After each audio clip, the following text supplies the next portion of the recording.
पालूस कहता है मस्त होने से बेहतर है तू शादी कर ले। मस्त होने से बेहतर क्या है कि इधर उधर जो गजलां गाउंदे जे, कदी ओथे कदी ओथे कदी ओथे, उससे बेहतर है शादी करो। इधर उधर गजलें गाने से बेहतर है क्या, शादी कर लें आप। मस्त होने से बेहतर है आपकी ऐसी वाफर मकदार में जिधर देखें गजल निकल जाती है। जो अपने ऊपर जब्त नहीं कर सकता, जिसको कंट्रोल नहीं है अपने ऊपर, वो शादी करे। मलाकी की किताब दूसरे बाब में लिखा है, खुदा के पास और भी अरवा थी लेकिन उसने एक को लिया। इंग्लिश बाइबल पढ़े तो वहां पर अरवा नहीं है, वहां पर एक ही रूह की बात है, सिंगल स्पिरिट की बात है। खुदा ने एक ही को किसके लिए लिया, आदम के लिए, और उसको बनाकर किसके पास लाया, आदम के पास। और आगे बाइबल कहती है ताकि, शादी की वजह क्या है, ताकि बढ़ो फलो और जमीन को महमूरो महकूम करो, ताकि खुदा तरस नस्ल पैदा हो। खुदावंद ये मकसद है। हाँ जी, जो खुद खुदा तरस औलाद नहीं है, वो आगे चलकर खुदा तरस नस्ल कैसे पैदा करेगी, वो अपने बच्चों को क्या सिखाएगी। हम अपने बेटे के लिए क्या ढूंढ रहे हैं, मॉडल ढूंढ रहे हैं। दूसरे दिन आके करेगी मुझसे रोटियां नहीं पकती, मुझसे बर्तन नहीं साफ होते, मेरे नेल टूट जाते हैं, मेरे हाथ खराब होते हैं, पालक नहीं मैं काट सकती। बंदे ने शौक है साग खान दा, कहेगी मैं नहीं काट सकती, मेरे ते अगे हाथ खराब हो गए ने कर करके काम। तो ये वो चीजें, शोहर अब्राहम और सारा ये कैसे मियां बीवी है, मुकाशफे के साथ शादी हुई है, औलाद मुकाशफे के साथ पाई है। ये क्या है, ये मुकाशफा है, शादी रेवलेशन है। ये मजाक नहीं है कि जिथे मर्जी कर दो मैं हाजिर हूं, नहीं, रेवलेशन है। नबी ने कहा रेवलेशन आपको एक रिलेशन देता है, रेवलेशन ही आपको एक रिलेशन में लेकर आता है। बगैर रेवलेशन के अगर आप रिलेशन में आते हैं, वो कभी रिलेशन ऊपर तक नहीं चल सकता। लेकिन जिनके पास, जिन भाइयों के पास शादी का मुकाशफा नहीं है, उनकी जिंदगी चेक कर लें आप, उनकी जिंदगी कैसे गुजर रही है। रेवलेशन से एक रिलेशन आता है और वो रिलेशन आपको मजबूत जोड़ता है। अब्राहम और सारा के पास पहले रेवलेशन आया और रेवलेशन के बाद एक अम्मा और बाबा वाला रिलेशन आया, और जब रिलेशन आया तो फिर आगे बढ़ने का उनके पास एक मुकाशफा भी आया। ओ ले बेले ओ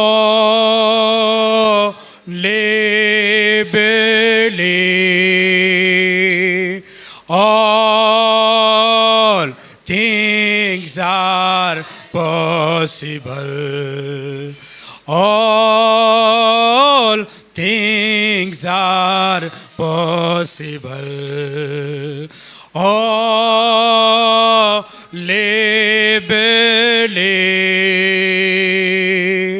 Lord, I believe, my Lord, I believe, all things are possible, all things are possible. Jesus is here, my Jesus is here, all things are possible, all things are possible, only believe, Lord, I believe, my Lord, I believe. Amen. God bless you, brother. खुदा यीशु मसीह के नाम में आप सबों को सलाम। आइए, जब हम खुदावंद के हुजूर खड़े हैं और खुदावंद की तारीफ और उसकी तमजीद कर चुके हैं, अब अपने लिए खुदावंद से उसकी मर्ज़ी को मांगते हैं कि खुदावंद तू अपने कलाम में से होकर मेरे और आपके लिए बोले। और इसलिए ज़रूरी है, कलाम के एहतराम में खड़े होते हैं, इज़्ज़त और कदर के लिए और हर उस बात को जो खुदा के कलाम में से होकर आती है उसे उसी तरह लेना चाहते हैं जिस तरह खुदावंद फरमा चुका है। आज आपको पता है 2 मैसेज थे। हमने रिक्वेस्ट की है ब्रदर सर्वर से कि वो अपना मैसेज जो है वो स्किप करें और उसे जो कुछ वो बयान करना चाहते थे उस मैसेज को फिर किसी और संडे हम भाई से सुनेंगे। जब हम खुदा के घर में आते हैं और खुदावंद की तारीफ और उसकी तमजीद करते हैं और खुदावंद की तारीफ और उसकी तमजीद करने से अगर कोई मुझे और आपको रोकता है तो वो खुदा नहीं हो सकता। इस बात को क्लियर अपनी डायरी के अंदर लिख लें। जो डायरी एक पेज की नहीं आपके मन की होनी चाहिए। अगर कोई आपको इबादत में आने से रोकता है वो खुदा की आवाज नहीं है। मैंने पिछले दिनों अपने एक भाई से कहा आप चर्च आएं, तो हीले बहाने उज़र ये सारी चीजें क्यों हैं। और मैं कई बार कह चुका हूं कि मैं स्प्रे करने वाला पादरी नहीं हूं कि स्प्रे करता फिरूं सबके ऊपर कि आप उठ जाएं, होश में आएं। होश आपने खुद ही पकड़नी है। ये अबलीस तो लोरियां आपको देता है और सलाता है आपको ताकि आप मसनूई नींद सोते सोते हमेशा की नींद ही सो जाएं। वो मारना चाहता है आपको, लेकिन जिनके अंदर ये चिराग जल चुका है वो खुद उनकी हिफाजत करेंगे ताकि ये चिराग बुझे नहीं, ये रोशनी बढ़ती चली जाए। और पिछले मैसेज में जो खुदा की हुजूरी में आपके सामने मैंने रखा था उसमें बताया कि अगर आप 10 वाट का बल्ब हो आपको जलना है। मत सोचें कि कोई 500 वाट का बल्ब आए वो जले तो मैं जलूंगा, नहीं। जो आपके अंदर रोशनी है आप अपने उस वक्त में अपना जो किरदार है वो शो करें, खुदा आपके किरदार को मल्टीप्लाई करता चला जाएगा। ये गीत ऐसे तरतीब में नहीं आते। नातन का जो गीत है वो हमारे पास टाइम कम है, इस वजह से हमारी कोशिश थी कि हम 5:30 ख़त्म कर दें, लेकिन पावरफुल गवाहियां हैं आपकी। उन्होंने सारी कलीसिया को इमोशनल किया, मुझे भी किया। ये कब होता है? ये तब होता है जब बोया जाए फिर वो उगे, और वो उगे हुए को किसान देखकर अपने खेत को खुश होता है। और ऐसा ही एक खेत है और बोने वाला खुश होता है जब वो अपनी फसल को देखता है। फसल आपको खुदा की है, लेकिन खुदावन ने यहाँ पर कुछ भाइयों की ड्यूटी लगा रखी है और उस ड्यूटी पर कोई आता है, कोई छट्टा दे जाता है, छट्टे से मुराद कोई खाद खड़ा बखेर कर चला जाता है, कोई विटामिन दे जाता है, कोई कुछ। तो इसलिए जब हम करते हैं ये तो हमारे दिल खुशी से भरते हैं कि आप लोगों की ज़िंदगियों के अंदर ये कलाम आया है और आपने इस कलाम की इज़्ज़त की है। आमीन। आइए, जब हम तैयार हैं बाइबल को पढ़ने के लिए तो मेरे साथ अपनी बाइबलों को खोलें। और जब आप बाइबल खोलते हैं तो आप खुदावंद से तलबगार होते हैं कि खुदावंद जब तेरा कलाम मैंने अपने लिए खोला है और ये मेरे लिए बाइसे बरकत हो। खुदावंद का कलाम ऑलरेडी बाबरकत है। आमीन। मेरे साथ निकालिए मुकाशफा की किताब, उसका अब मैं कहने लगा था गीत नंबर 21। मुकाशफा की किताब बाब नंबर 21 है और यह गीत ही है। आइए, उसकी नामी आयत से मैं आपके सामने पढ़ूंगा। मुकाशफा 21 बाब और उसकी नामी आयत से। फिर उन 7 फरिश्तों में से जिनके पास 7 प्याले थे और वो पिछली 7 आफतों से भरे हुए थे, एक ने आकर मुझसे कहा, इधर आ, मैं तुझे दुल्हन यानी बर्रा की बीवी दिखाऊं। और वो मुझे रूम एक पहाड़ और ऊंचे पर ले गया और शहर मुकद्दस यरूशलेम को आसमान पर से खुदा के पास से उतरते दिखाया। खुदा के कलाम के पढ़े सुने जाने पर खुदावंद की खास बरकत हो। आमीन। God bless you. आप बैठ सकते हैं। खुदावंद आपको बरकत दे। बहुत थोड़ा शॉर्ट टाइम लूँगा मैं आपका। पहले मैं कुछ बातें हैं जो करना चाहता हूँ।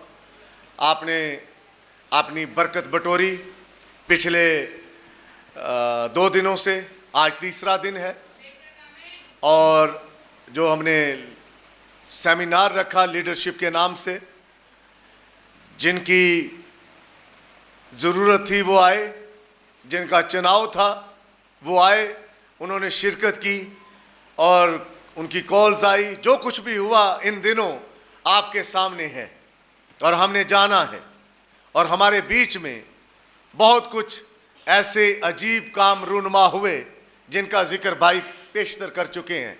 मैं ऐसी बातों में जाना नहीं चाहता क्योंकि ये एक बड़ा मजमून है। पिछले दिनों मैं शादी के अंदर रहा और उस शादी में मैंने जो कुछ देखा, मैंने खुदावंद से मांगा, खुदावंद ये तेरे लोग हैं, तेरे बेटे और बेटियां हैं, ये अपने घर के जिम्मेदार हैं, इन्होंने जो कुछ भी किया है इन्होंने वही किया है जो इन्होंने सीखा है, जो इन्होंने जाना है। तेरे नबी के मैसेज से ये जान चुके हैं, लेकिन फिर भी कहीं ना कहीं कुछ ना कुछ थोड़ी बहुत कमी रहती है। वो कमी कैसे दूर होगी? वो कमी जब मैं और आप किसी डॉक्टर के पास जाते हैं, डॉक्टर कहता जी इसको बड़ी कमज़ोरी है, इसकी डाइट ठीक करें। माँ और बाप मिलकर उस बच्चे की डाइट को ठीक करते हैं। और इसी तरह मुझे पता है कहाँ कमज़ोरी है, क्योंकि मैं सारे ख़ानदानों को जानता हूँ, और इसलिए मैं इस मैसेज को लेकर आया। यह मैसेज है ब्रदर ब्रैनम का, दुल्हन का नादीदनी मलाप। एक दुल्हन नादीदनी मलाप में कैसे आएगी? शादी करने का मकसद क्या है? शादी करने का मकसद पैसे का जाया नहीं है, ये अपने जहन में रख लें। शादी करने का मकसद हरगिज़ ये नहीं है कि 2-4 दिन मिलेंगे, हल्ला गुल्ला होगा, टोल की टप्पे सब कुछ चलेगा, नाचें टापेंगे, अगले का घर का बर्बाद करके अपने घर को लौट आएंगे, उनके बिस्तर तक, उनकी चदरें तक, उनके सारी चीज़ें, जो चीज़ आया हाथ साफ करके निकल गए। ऐसा मकसद हरगिज़ नहीं है। होता है, इसलिए मैं आपको कहता हूँ ये हरगिज़ मतलब नहीं है कि जब आप किसी के घर जाएं उसका खाना खराब करके आप घर से निकलें। ये हरगिज़ मतलब नहीं है। शादी, हमारे बच्चे चूंकि जवान हो रहे हैं, और मैं कई बार कह चुका हूँ, ये हो सकता है किसी और की कलीसिया के लिए मैसेज हो ना हो, लेकिन हमारे ख़ानदानों के लिए ये मैसेज है। ये मैसेज शादी और तलाक नहीं है। ये मैसेज शादी का मकसद क्या है। शादी एक रेवलेशन के थ्रू होती है। जो शादी रेवलेशन के थ्रू, मुकाशफा के थ्रू होती है, वो कभी कभी नाकाम नहीं होती। लेकिन जो शादी एक मॉडल देखकर की जाती है और जो शादी एक हीरो देखकर की जाती है, वो अक्सर ही नाकाम रहती है। कैसे? बंदे ने बुढ़ी पिछे जासूस लाए होंदे ने, ते बुढ़ी ने बंदे पिछे जासूस लाए होंदे ने, और रही सही कसर बच्चे जासूस लाए होंदे ने। ਇਹਦਾ फोन फड़ना जरा, किदी कॉल कितनी बारी आई है, की होया की नहीं होया। मैं ये बात क्यों कर रहा हूँ? क्योंकि हमारे बच्चे अब उस हालत के अंदर आ चुके हैं कि हमें ज़रूरत पड़ेगी कि अपने बच्चों की अब हम शादियाँ करें। तो इसलिए मैंने पहले अनाउंस किया था कि शादी कहाँ, कैसे, क्यों, इसकी वजह क्या है। कभी कभार जिदों भाई ने पूछे, भाई जी किथे? भाई जी ससुराल गए सा। भाई जी ससुराल, भाई ससुराल तो बगैर टिकता ही नहीं। जब भी चर्च पूछे भाई जी कहाँ थे, भाई जी सोहरिया ते गए था। मैं मना नहीं करता, जाएं। हाँ, जिसको मना किया वो कहता है काटे जाओ। God bless you brother. ये गवाही है। इनको मना किया, मैंने कहा ब्रदर रोज शेराकोट नहीं जाना, तो खुदावन ने बहन को भी समझ दी। अब ये रोज शेरा कोट नहीं जाते, इसलिए कम जाते हैं। हाँ, आप जाएं, जाएं, मिल मिलाकर वापस आ जाएं। शादी का मकसद है क्या? शादी के इस जो मैसेज है, इस मलाप के पीछे एक ऐसा भेद है जो कोई और नहीं बता सकता, सिर्फ और सिर्फ मेरे और आपके जमाने का नबी बता के गया है। ब्रदर ब्रैनम ने बताया है, ब्रदर विलियम मैरियन ब्रैनम ने कहा शादी कैसे, कहां, क्यों होनी चाहिए। पालूस कहता है मस्त होने से बेहतर है तू शादी कर ले। मस्त होने से बेहतर क्या है कि इधर उधर जो गजलां गाउंदे जे, कदी ओथे कदी ओथे कदी ओथे, उससे बेहतर है शादी करो। इधर उधर गजलें गाने से बेहतर है क्या? शादी कर लें आप। मस्त होने से बेहतर है शादी करें, लेकिन गजलें कम गाएं। आपकी ऐसी वाफर मकदार में जिधर देखें गजल निकल जाती है। मस्त होने से बेहतर है, पालूस कहता है, शादी कर लो।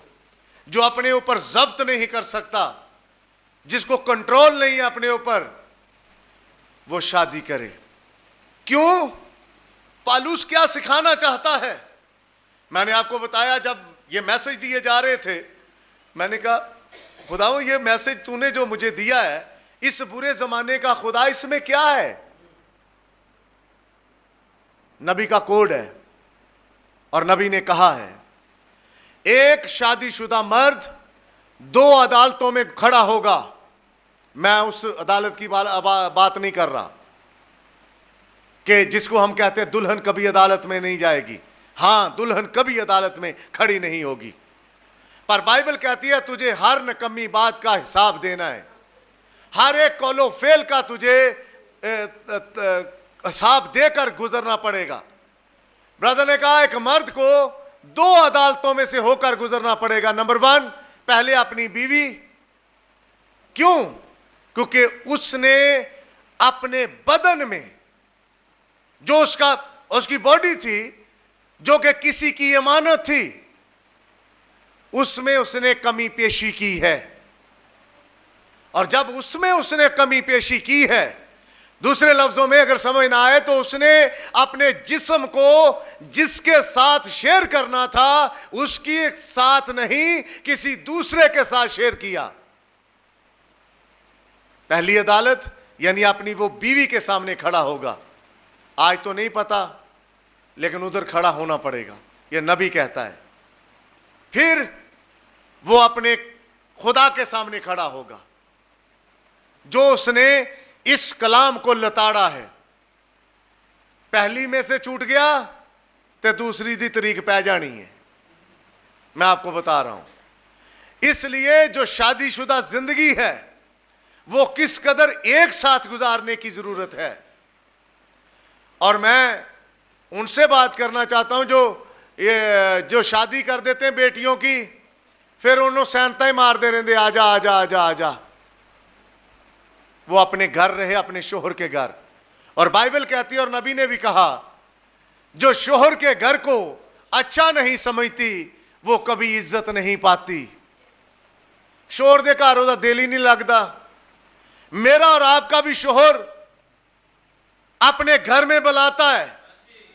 मैं बात किसी और जगह लेकर जाना चाहता हूं, लेकिन इस जिस्मानी शादी को लेकर किसी और जगह जाना चाहता हूं, तो कुछ बैकग्राउंड रखना चाहता हूं। कुछ हैं जिनका अपने शोहर के घर में दिल ही नहीं लगता। क्यों नहीं लगता? क्योंकि शोहर चुप रहने को कहता है। अजाफी मत बोलो, पूरा बोलो, इधर उधर मामलात ना खराब करो, जो चीज पूछी जाए वो बताओ। चर्च में हमें टोका जाता है, चर्च में हमें रोका जाता है। रोका टोका क्यों जाता है? ताकि आप की कोई शक्ल सूरत बन जाए।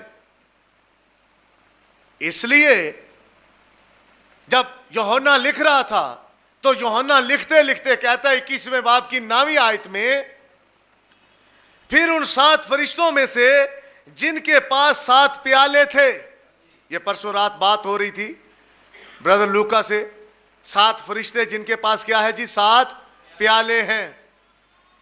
इनको जानना बहुत जरूरी है आज इस दौर के अंदर। इनके बारे में इल्म होना बड़ा जरूरी है। इनके बारे में आपका जानना बड़ा जरूरी है ताकि आप जान सकें ये कौन से फरिश्ते हैं जिनके पास ये 7 प्याले हैं और इन प्यालों का क्या मतलब है। और लिखा हुआ है वो प्याले मुसीबतों से भरे हुए हैं। इन प्यालों के अंदर गोया है क्या? मुसीबतें। पहला प्याला पहली मुसीबत, दूसरा प्याला दूसरी मुसीबत, तीसरा, चौथा, पांचवा, छठा प्याला छठी मुसीबत और 7वां प्याला 7वीं मुसीबत। क्या आप चाहते हैं कि आपके ऊपर कोई मुसीबत आए? नहीं, कभी आप नहीं चाहेंगे कि आपके ऊपर कोई मुसीबत आए। कहता है एक इन 7 में से एक ने आकर मुझसे कहा इधर आ। एक ने आकर मुझसे कहा इधर आ।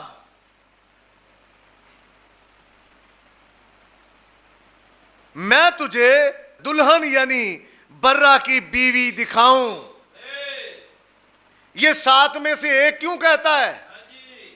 ये पहला क्यों नहीं कहता? दूसरा, तीसरा, चौथा, पांचवा, छठा क्यों नहीं कहता?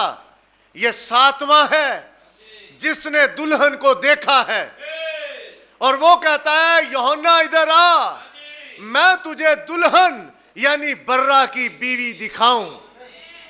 क्या 7वें ने दुल्हन देखी? इसने देखी। ये देखकर इसने जब दूसरा ग्रुप देखा तो ये देखकर रोया। इसने कहा ये कौन सा ग्रुप है? ये कौन सा ग्रुप है? ये कौन सा ग्रुप है? लेकिन इसने अपने ग्रुप को देखा और फिर कहता है यूहन्ना इधर आ और मैं तुझे दुल्हन यानी बर्रा की बीवी दिखाऊं। अब बात हो रही है बर्रा की बीवी को दिखाने की। मैं यहां से आपके सामने बात रख रहा हूं कि शादी का मकसद क्या है, क्यों शादी करनी चाहिए, शादी क्यों होती है। यानी जो गॉडली मैरिज होती है उसमें खुदावंद का कुछ मकसद होता है और खुदावंद अपने मकसद को लेकर चलना चाहता है। खुदावंद ने कुछ यहां बना रखा है, यानी ऑलरेडी पहले खुदावंद के यहां एक तस्वीर बनी हुई है और खुदावंद 2 रुख को एक तरफ मिला देता है, 2 पहलू पकड़ता है, उनको मिला देता है। ये मैं बाइबल में भी दिखाऊंगा और कलीसिया में भी दिखाऊंगा। एक मर्द उठता है, वो शादी करता है खास औरत से। जब दोनों मिलकर मेहनत करते हैं उनकी जिंदगी में बेहतरी आती है और जब बेहतरी आकर वो एक मकाम पर पहुंच जाते हैं। मकसद क्या था खुदावंद का? एक को इधर से पकड़ने का, दूसरे को उधर से पकड़ने का, उनको मिलाकर एक जगह इकट्ठा करके एक जगह पर रखने का और फिर वो ग्रो करते हैं और खुदावंद में आगे बढ़ते चले जाते हैं। ये मैं बात कर रहा हूं कलीसियाओं की जो खुदावंद की ताबेदारी में चलती हैं और उन घरानों की जो खुदावंद में चलना चाहते हैं। और सोचें आपके पास इंतखाब कर, ब्रदर ब्रैनम ने कहा दुल्हन का इंतखाब वाले मैसेज में आपके पास मौका है कि आप अपनी दुल्हन का इंतखाब कर सकें। दुल्हन के पास मौका है कि वो दूल्हे का इंतखाब कर सके। इंतखाब आपसे कोई नहीं छीनता, ये इंतखाब आप ही को करना है। पर जब इंतखाब कर चुको, अहदो पमान में बंध जाओ, उससे पीछे हटना आपके लिए मुश्किल है। आप नहीं हट सकते और ना आप हटेंगे। कभी भी नहीं हटना चाहिए आपको, कभी नहीं। इसलिए क्योंकि ये खुदावंद की खास मर्जी है। खुदावंद ने कहा है, जो बेटी प्रेस ने गीत गाया, ये खुदावंद के कलाम की आयतें हैं। मर्द का अकेला रहना अच्छा नहीं। पहले बाब में तो खुदा कहता है आदम को सिर्फ बनाकर, लिखा है बाइबल में। आइए पढ़ते हैं। इधर आप हाथ रखें, हम वापस इसी जगह पर आएंगे। मेरे साथ निकालिए जरा पैदाइश की किताब, उसका पहला बाब।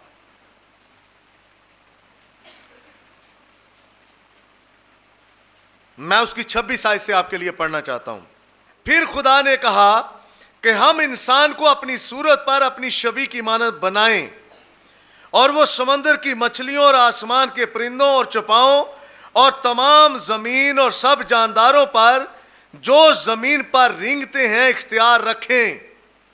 और खुदा ने इंसान को अपनी सूरत पर पैदा किया, खुदा की सूरत पर उसको पैदा किया, नरो नारी उनको पैदा किया, और खुदा ने उनको बरकत दी और कहा कि फलो और बढ़ो और ज़मीन को मैमूरो महकूम करो और समंदर की मछलियों और हवा के परिंदों और कुल जानवरों पर जो ज़मीन पर चलते हैं इख्तियार रखो।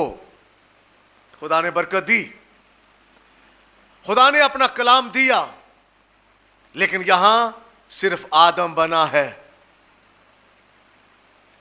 आदम बना किस फॉर्म में? थियोफनी बॉडी की फॉर्म में, एक रूह में। और जब रूह बनी तो उसी रूह के अंदर, उस सोल के अंदर खुदा ने एक ऐसा रूह रखा जिसको यानी फीमेल पार्ट कहा जाता है। और खुदा ने उस रूह के अंदर फीमेल पार्ट भी साथ ही तख्लीक कर दिया। लेकिन दूसरे बाब में आए तो खुदा ने देखा अब शेर के लिए एक शेरनी उसके साथ टहल रही है, एक कबूतर के साथ उसके फीमेल कबूतर उसके साथ उड़ता फिर रहा है और वो बातें कर रहे हैं। और खुदा आगे चलकर अपने प्लान को जाहिर करता है। खुदा को कोई आदम जैसा नजर नहीं आया। जब खुदा उसको बॉडी दे चुका, ये 16 एलिमेंट वाली खुदा ने बनाई बॉडी, आदम की सोल को उसके अंदर रख दिया, बदन के अंदर। फिर जब खुदा ने देखा कि आदम तो अकेला ही है, इसकी मानद और कोई नहीं है, खुदा ने मुख्तलिफ जानवरों में से देखा, कोई नहीं था आदम जैसा, उसके साथ कोई मुशाहबत नहीं रखता था। और आदम ने भी कोशिश नहीं की कि किसी रेशनी ना चक्कर चलांदा रहे। उस रिछनी नूं कहे चल जदों चला जाया करे तू मेरे को आ जाया कर, आप उत्थे फिर लवांगे, उस शॉपिंग मॉल से चले जावांगे या इधर चले जाएं। उसने ऐसा नहीं किया, क्योंकि आदम का बाप कौन था? खुदा। और यह सोच किसको आई? खुदा को। आदम ने नहीं सोचा कि हो यार की यार दो दो होके जान डे ने ते मैं इत्थे कल्ला ही फिरन डिया। क्या सोचा आदम ने? आदम ने नहीं सोचा। ये थे पापा उसकी भी होगी, उसकी भी होगी, को मेरे लिए भी ढूंढो, मैं कल्ला ही रह गया। आदम ने ये नहीं सोचा। और ना कभी खुदा को कहा कि खुदावन देख सबके लिए तूने उनकी पार्टनर बनाई है, लेकिन मेरे लिए कोई नहीं है, मेरे लिए कहां है? अब ये खुदा के अंदर ये बात ऑलरेडी पहले थी, क्योंकि खुदा बना चुका था। वो फीमेल पार्ट जो था वो खुदा पहले आदम के अंदर रख चुका था। अब उसने क्या किया? आदम के ऊपर गहरी नींद भेजी, क्योंकि खुदा को पता था कि ये खामोशी में दुल्हन निकलेगी। जब सारे अपनी अपनी जगह पर चले गए होंगे, शेर शेरनी के साथ, हाथी अपनी वाइफ के साथ, कबूतर अपनी वाइफ के साथ, सारे चले गए। खुदा आदम को एक बाग में ले गया, अकेले को, उसके साथ कोई और नहीं था। अकेले को अपने उस बाग के अंदर जो उसने लगा रखा था उसमें ले गया। सारे अपने अपने कामों के ऊपर या सो गए होंगे या पता नहीं क्या क्या कुछ कर रहे हैं, लेकिन अकेले आदम को लिया। आदम को लेकर बाग के अंदर लेटा दिया। और जब बाग के अंदर आदम लेट गया, बाइबल कहती है खुदा ने उस पर गहरी नींद भेजी। और गहरी नींद भेजकर खुदा ने अपने बेटे के पहलू को, पसली को खोला। और जब पसली खुली, उस पसली में से कुछ हड्डी ले ली, कुछ गोश्त ले लिया, और उसको लेकर खुदा ने उस जैसा पार्ट, उस जैसी एक बॉडी बनाकर, उस हू बहू आदम जैसी औरत बनाकर आदम के पास ले आया। और जब आदम के पास लाया तो आदम की फुफ्फी कहने लगी, ऐ तेरे लिए बेहतर ही हो। God bless you brother. क्या आदम की फुफ्फी ने कहा? मासी ने कहा? आज क्यों आप किसी फुफ्फी किसी मासी के कहने के ऊपर अपने जीवन साथी का चुनाव करते हैं? क्यों करते हैं? जब इब्राहिम ने अपने बेटे के लिए वाइफ का चुनाव करने के लिए भेजा, उसने किसको भेजा? अलीएजर को। अलीएजर को भेजा, जा। अलीएजर भी कहता, मालिक अगर वो ना आना चाहे तो, अगर वो लड़की ना आना चाहे तो, कहता तू इस कसम से आजाद है। मैसेज है, शादी क्यों, क्या मकसद है? शादी का यह मकसद नहीं दावत ही खाते रहो पूरा साल पूरा महीना, तो सूट इकट्ठे करते रहो तो दावत खाते रहो, यही मकसद नहीं है। शादी का कुछ मकसद है, प्लान है खुदा का आपके लिए। ये हमने भी कब सीखा? जब हमारी हो गई। आज इसलिए आज, क्योंकि मैं आपको एक बात बताना चाहता हूं, खुदा कभी अपने लोगों को कुछ हट कर नहीं करने देता। जो खुदा का प्लान था खुदा वो ही करने देता है, कभी अपने कलाम से हट कर नहीं करने देता। खुदा अपने प्लान को अपने बच्चों पर जाहिर करता, किसी और पर नहीं जाहिर करता। इसलिए उसने जाहिर कर रखा है। आदम पर गहरी नींद भेजकर सन्नाटा भेजा और उस सन्नाटे के अंदर आदम के पहलू को खोल दिया। और जब पहलू को खोला, खुदा ने हड्डियों में से हड्डी और गोश्त में से गोश्त लेकर अब आदम के पास लेकर आ गया। और आदम के पास लाया और लाकर आदम को नहीं बताता खुदा, आदम खुद कहता है ये नारी कहलाएगी। क्यों? क्योंकि नर से निकाली गई है। इसी तरह कोई आदम जैसी जानवरों में से नहीं चुनी। अब जो यूहन्ना को दिखाया गया, सातवां फरिश्ता कहता है, आ मैं तुझे दुल्हन यानी बर्रा की बीवी दिखाऊं। उसने भी इन 7 कलीसियाई जमानों में सफर किया। यह नहीं मैं कहना चाहता कि पहले कलीसियाई जमाने में दुल्हन नहीं थी, थोड़ा हिस्सा था, दूसरे में थोड़ा था, तीसरे में थोड़ा था। इन 7 के 7 जमानों के अंदर एक छोटे फॉर्म के अंदर दुल्हन थी। उन्होंने कभी अबलीस के सामने अपने घुटने नहीं टेके, कभी अबलीस के सामने वो झुके नहीं। उन्होंने अबलीस को भी लताड़ा, उनकी सजाओं को भी लताड़ा और खुद खड़े रहे खुदावंद के नाम के लिए। और नबी ने कहा इसी तरह अब बर्रा कौन है? खुदावंद यीशु मसीह। और उस बर्रे को भी खुदा एक बाग के अंदर लेकर जाता है, लेकिन उसके साथ कुछ लोग हैं, 12 शागिर्द या 11, उनको थोड़ा दूर रोक देता है। कहता पतरस इधर रुक, ठहर इधर, मैं आगे जाता हूं। कौन सा बाग है? इधर बागे अदन है और उधर बागे गत्समनी है। और बागे गत्समनी में अकेला ले गया अपने बेटे को। किस लिए?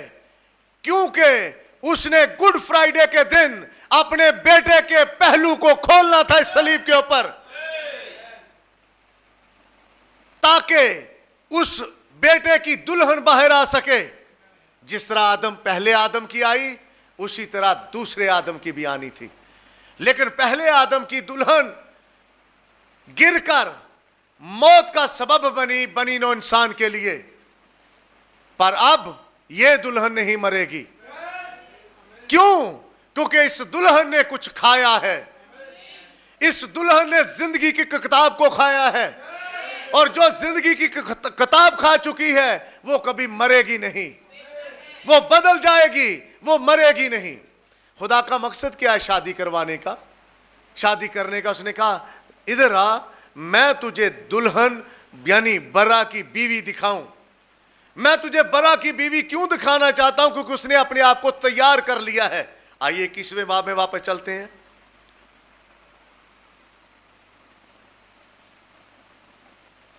हाँ जी, उसकी 10वीं आयत। और वो मुझे रूह में एक बड़े दुल्हन देखने के लिए रूह में आना पड़ेगा, जोश में नहीं, ढोल ढमक्के में नहीं, दुल्हन दिखाई देगी रूह में आकर। आमीन। ये कुछ पॉइंट्स हैं जो मैं आपके सामने रखना चाहता हूं। किसी और को हमारे जो मैसेज की बहनें हैं, वो चाहे दुल्हन लगे या ना लगे, लेकिन जो रूह की परख रखते हैं वो दुल्हन को जान लेते हैं कि यही दुल्हन है। आमीन। उसने क्या किया कि वो रूह में एक बड़े और ऊंचे पहाड़ पर ले गया, अलग ले गया, पहाड़ के ऊपर उसके पांव टिका दिए। यूहन्ना दुल्हन देखना चाहता है, देख इधर रख पांव, अलग हो। और नबी ने इसको प्रीच किया। जब तक यूहन्ना कलीसियाई जमानों में रहा, वो आसमान पर नहीं जा सका। पहले बाब में पतमस में, दूसरे और तीसरे बाब में मकाशवा की किताब में, कलीसियाई जमानों में। लेकिन रूह उसे एक अलग पहाड़ के ऊपर, उसने कहा यहां ऊंचे पर आ जा, मैं तुझे दुल्हन यानी बर्रा की बीवी दिखाऊं। तो बर्रा की बीवी देखने के लिए रूह में आना पड़ेगा, पहाड़ पर जाना पड़ेगा, और शहर मुकद्दस यरूशलेम को आसमान पर से खुदा के पास से उतरते दिखाया। ये शहर दिखा रहा है, कहता इधर आ, मैं तुझे बर्रा की बीवी दिखाऊं। लेकिन दिखा क्या रहा है? शहर। हाँ, यूहन्ना को आवाज आई इधर आ। ऐसे ही है जैसे मैं आपको कहूं भाईजान इधर आए, आपको समोसे खिलाऊं और आगे खीर रख दूं। ये लग कुछ ऐसे रहा है। कहता क्या इधर आ, मैं तुझे दुल्हन यानी बर्रा की, और ऊंचे पर ले गया। और क्या दिखा रहा है? यरूशलेम दिखा रहा है, शहर दिखा रहा है। कहता इधर आ, शहर देख। आगे पढ़िए थोड़ा। उसमें खुदा का, उसमें उसका अपना जलाल नहीं था। वो अपना नहीं कहती, देखें ये हमने ऐसा कर दिया, ये मेरी मिनिस्ट्री का है, ये मेरी खिदमत में बाहर निकला, ये मैं लेकर आया, ये मैंने दिन रात मेहनत की, मैंने दिन रात ये काम किया, मैंने इनको सपोर्ट कर दिया, मैंने इनके लिए ये किया। यूहन्ना को कहता है देख पहाड़ पर खड़ा हो, ये शहर जो तू देख रहा है इसमें जलाल इसका अपना नहीं है। कि ये लाइटें मैं फ्रांस से मंगवाई मैंने, जब मैं फ्रांस टूर पे गया था ना भाई। वो तो दुल्हन दिखा रहा है और कहता है इधर आ, मैं तुझे दुल्हन दिखाऊं। दुल्हन में उसका अपना, उसका मैं वाला चैप्टर एक भी नहीं है। उसमें कौन सा चैप्टर है? तू ही तू, तू ही तू, तू ही तू और तू ही तू। उसमें यही चैप्टर है।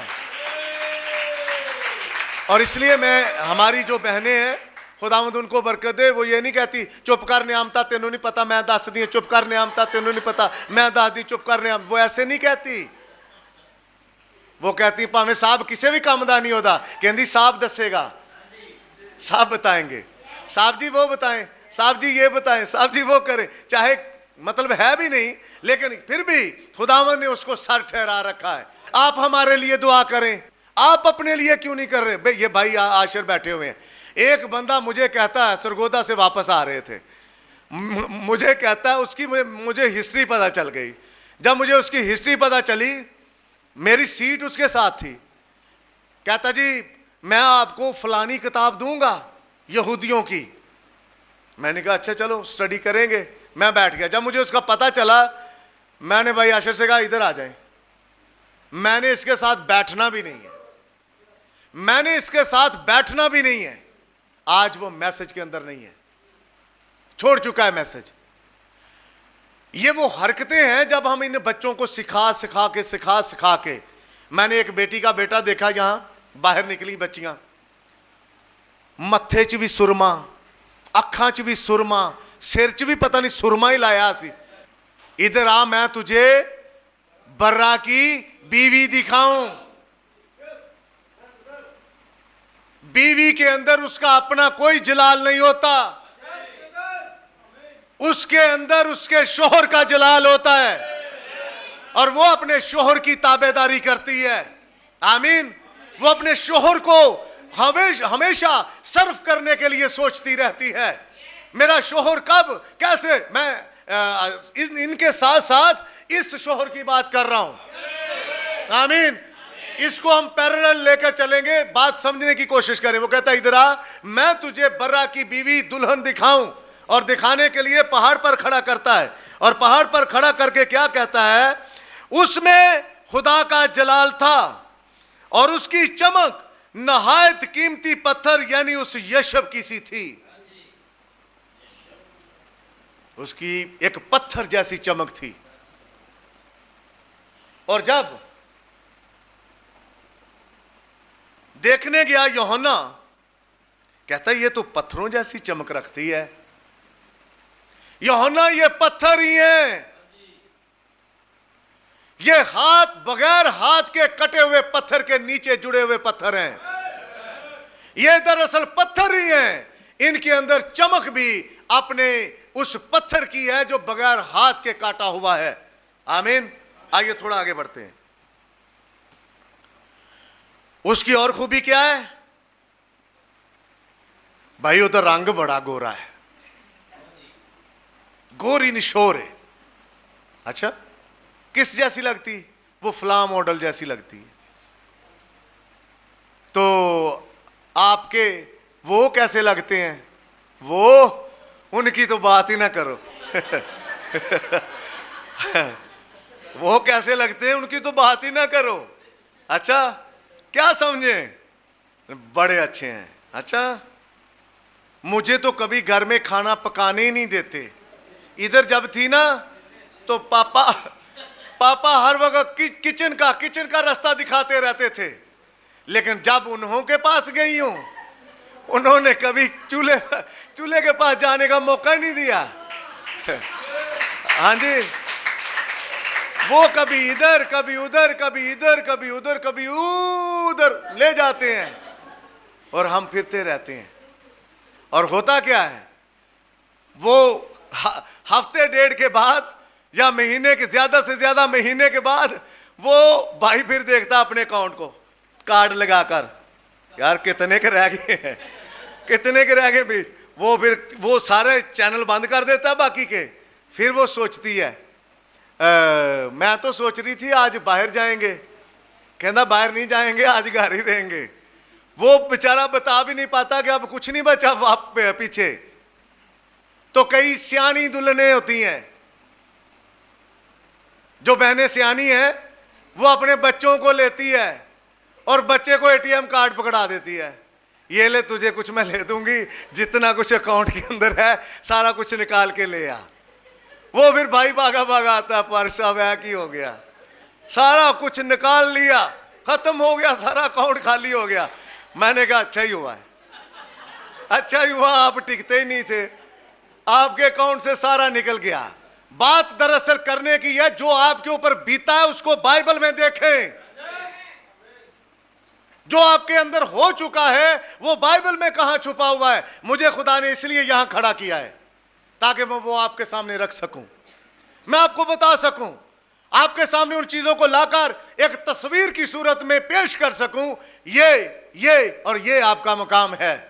आप शादीशुदा हैं, आप इसलिए नहीं आई कि सारा दिन, भाई डीकन जब बता रहे थे कि मुझ में सब कुछ था, तो मैं कहने लगा था इनके पास एक पाइप भी होता था, ये बच्चों को पाइप के साथ भी फैंटी लगा देते थे। तो इसलिए आज खुदावंद की शुक्रगुजारी करता हूं कि हमारे भाई जो हैं वो तब्दील हो चुके हैं। उनके अंदर किसी ना किसी जगह खुदावंद की मोहब्बत जो है हर वक्त वो जागती रहती है। वो कुछ कहना भी चाहे तो मसीह की मोहब्बत उनके आड़े आती है और वो दरगुजर करते हैं। आमीन। आइए थोड़ा आगे चलते हैं। यूहन्ना को कहता है उसकी चमक यशब जैसी है। सुनिए, उसमें खुदा का जलाल था, उसकी चमक नहायत कीमती पत्थर यानी उस यशब की सी थी जो बलोर की तरह शफाफ हो, चमक भी ऐसी, यानी जब वो दुल्हन बात करेगी वो साफ कहेगी। नबी का मैसेज है तुरी की आवाज साफ होनी चाहिए, ऐसे करके वो साफ बोलती है। साड़ी तीन जेवर कितना पाओगे? दुल्हन कहती 1 टके का नहीं पहनाएंगे, 1 टके का नहीं। ये क्या बात हुई? दुल्हन सखनी जाएगी। सखनी कहते हैं कि वो ऐसी, आप ये कैसे काम करते हैं? आप ये काम, आप ये क्यों करना चाहते हैं? दुल्हन तो सज्जी बनी होवे, लद्दी होवे, सब कुछ ऐसी दुल्हन होती है। लेकिन ये 7वां कहता है हाँ मैं तुझे बर्रा की बीवी दुल्हन दिखाऊं। ये है बर्रा की बीवी दुल्हन। और वो जब उसे दिखाता तो कहता कीमती पत्थर, शफाफ रोशनी, उसकी जो रोशनी किसी के ऊपर पड़ती है उसमें धुंधलापन नहीं है, क्योंकि उसका कुछ अपना जलाल नहीं है, वो अपना कुछ नहीं करना चाहती।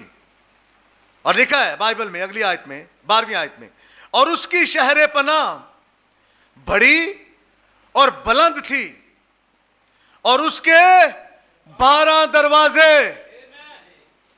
ये दुल्हन दिखा रहा है या क्या कर रहा है? उसके क्या दरवाजे हैं? 12। और 12 दरवाजों की जरा डायरेक्शन देख लें कैसी है, सुनिए। 12 दरवाजे और दरवाजों पर 12 फरिश्ते थे और उन पर बनी इस्राएल के 12 कबीलों के नाम लिखे हुए थे। और 3 दरवाजे मशरक उसने डिवाइड कर रखा है। उसे पता है कहां क्या करना है। उसने अपने आप को इस कदर बना रखा है, संवार रखा है। उसने मुबशर को काम मुबशर का दे रखा है, उसने डीकन का काम डीकन को दे रखा है, उसने खजांची का काम खजांची को, उसने डिवाइड कर रखा हो इस खिदमत को। अच्छा, तभी तो उसकी ऐसी चमक है, शफाफ है। पूछा गया मुझसे, इसलिए मैं आपसे बात करना चाहता हूं। ब्रदर, आप मुझे बताएं, इन थोड़े से सालों में आप इस कदर सरफराजी और बहाली और बाबरकत हुए हैं, इसका राज क्या है? क्या राज है इसका? मैंने बोला, रात का टाइम था, मैंने कहा ब्रदर कुछ ज्यादा नहीं है। मैं आपको बताता हूं, जो मैं पढ़ चुका हूं, जो इनसे ले चुका हूं, उनसे कभी पीछे नहीं गया। और दूसरा, पुलपट पर न डर होकर प्रीच करता हूं, डर कर कभी प्रीच नहीं करता। किसी को सुनना है सुने, नहीं सुनना अपने कान बंद करे, लपेटे अपने कान और चला जाए। ये कुछ ज्यादा नहीं है। और कभी कभार मैं अपने रिश्तेदारों को कहता हूं, मुझे मेरे से ज्यादा कोई खूबियां तो नहीं, कमियां ही नहीं ज्यादा, लेकिन खूबियां मैं आपको 1-2 बताता हूं। मैं कहती केड़ी? मैं कह ना मैं रुसदा ना मैं मनाउंदा, मैं आप ही मान जाना, खुद ही मान जाता हूं। ना मैं रुसदा ना मैं मनाउंदा, इसलिए मैं भी तवक्को करता हूं ना तुसी रुसो तो ना मैं तानू मनावा। गॉड ब्लेस यू, खुदावंद आपको बरकत दे। तो इसलिए कोई ज्यादा खूबियां नहीं रखता मैं। ये एक ही खूबी है जो दोनों तरफ फिर जाती है। ना काम यही है उदास और नाराज होने वाला, ना नाराज होता हूं ना नाराज होने वालों को मनाता हूं। आना है भाई, दौड़ लगाओ, आओ पीछे, दौड़ सकते हो, घुटनों में जान है, ताकत और कुव्वत है, तो आओ दौड़ो और काम करो खुदा की खिदमत का। ये मत सोचो कि तू ही तो अगे टुरे जा रहे जे, तो आपको क्या होता है? आप भी आगे आए। आपको क्या मामला पड़ा हुआ है कि आप आगे नहीं आ रहे? आए, आगे आए और खुदा उनके काम को सर अंजाम दें। तो मैंने कहा ब्रदर और कोई नहीं है, सिर्फ यही है, जो पढ़ा है उस पर खड़ा हूं, और जो पढ़ लिया है खड़ा होकर उसको न डर होकर दलेरी के साथ प्रीच करता हूं। और ये वजह है कि मैं कहते अच्छा तुसी उत्ते भी कर लिया, इंज हो गया। मैंने कहा हाँ जी, इसलिए क्योंकि मेरी कलीसिया कभी अपने 10वें हिस्से से पीछे नहीं हटी। मैंने कलीसिया से कभी मांगा नहीं, कलीसिया ने कभी रखा नहीं। और इसलिए उन्होंने दिया, इस वजह से फिर ये सारा कुछ, सारे मामलात चलते गए। तो खुदावंद आप सबको बरकत दे। आप ये सारे काम जानते हैं और आपने कर रखा है इन सारी चीज़ों को, और आपने मैनेज कर रखा है अपने आप को। खुदावंद आपको बरकत दे। बार बार ब्रदर बहुत अच्छा है, आपकी टीम देखें, बच्चे देखें। मैंने कहा सबसे पहले मैं खुद करके दिखाता हूँ, और उसके बाद आपने बस उसको करते जाना है। और अगर मैं पहले ना खुद ना करूं, मुझे ना आए कुछ करना, आपको भी कुछ नहीं आएगा। इसलिए जो जीता होता है वो जीतने के ढंग बताता है, ऐसे जीतना है, इन चीजों के साथ ऐसे लड़ाई करनी है, और ऐसे आपने गालिब आना, वो करके चला जाता है, और आप उसके नक्शे कदम पर चलते चलते उन सारी चीजों के ऊपर आ जाते हैं। तो ये वो सारी चीजें हैं जो हम अपने खुदा के कलाम के अंदर से देखकर अपने किरदार को बेहतर करने की कोशिश करते हैं।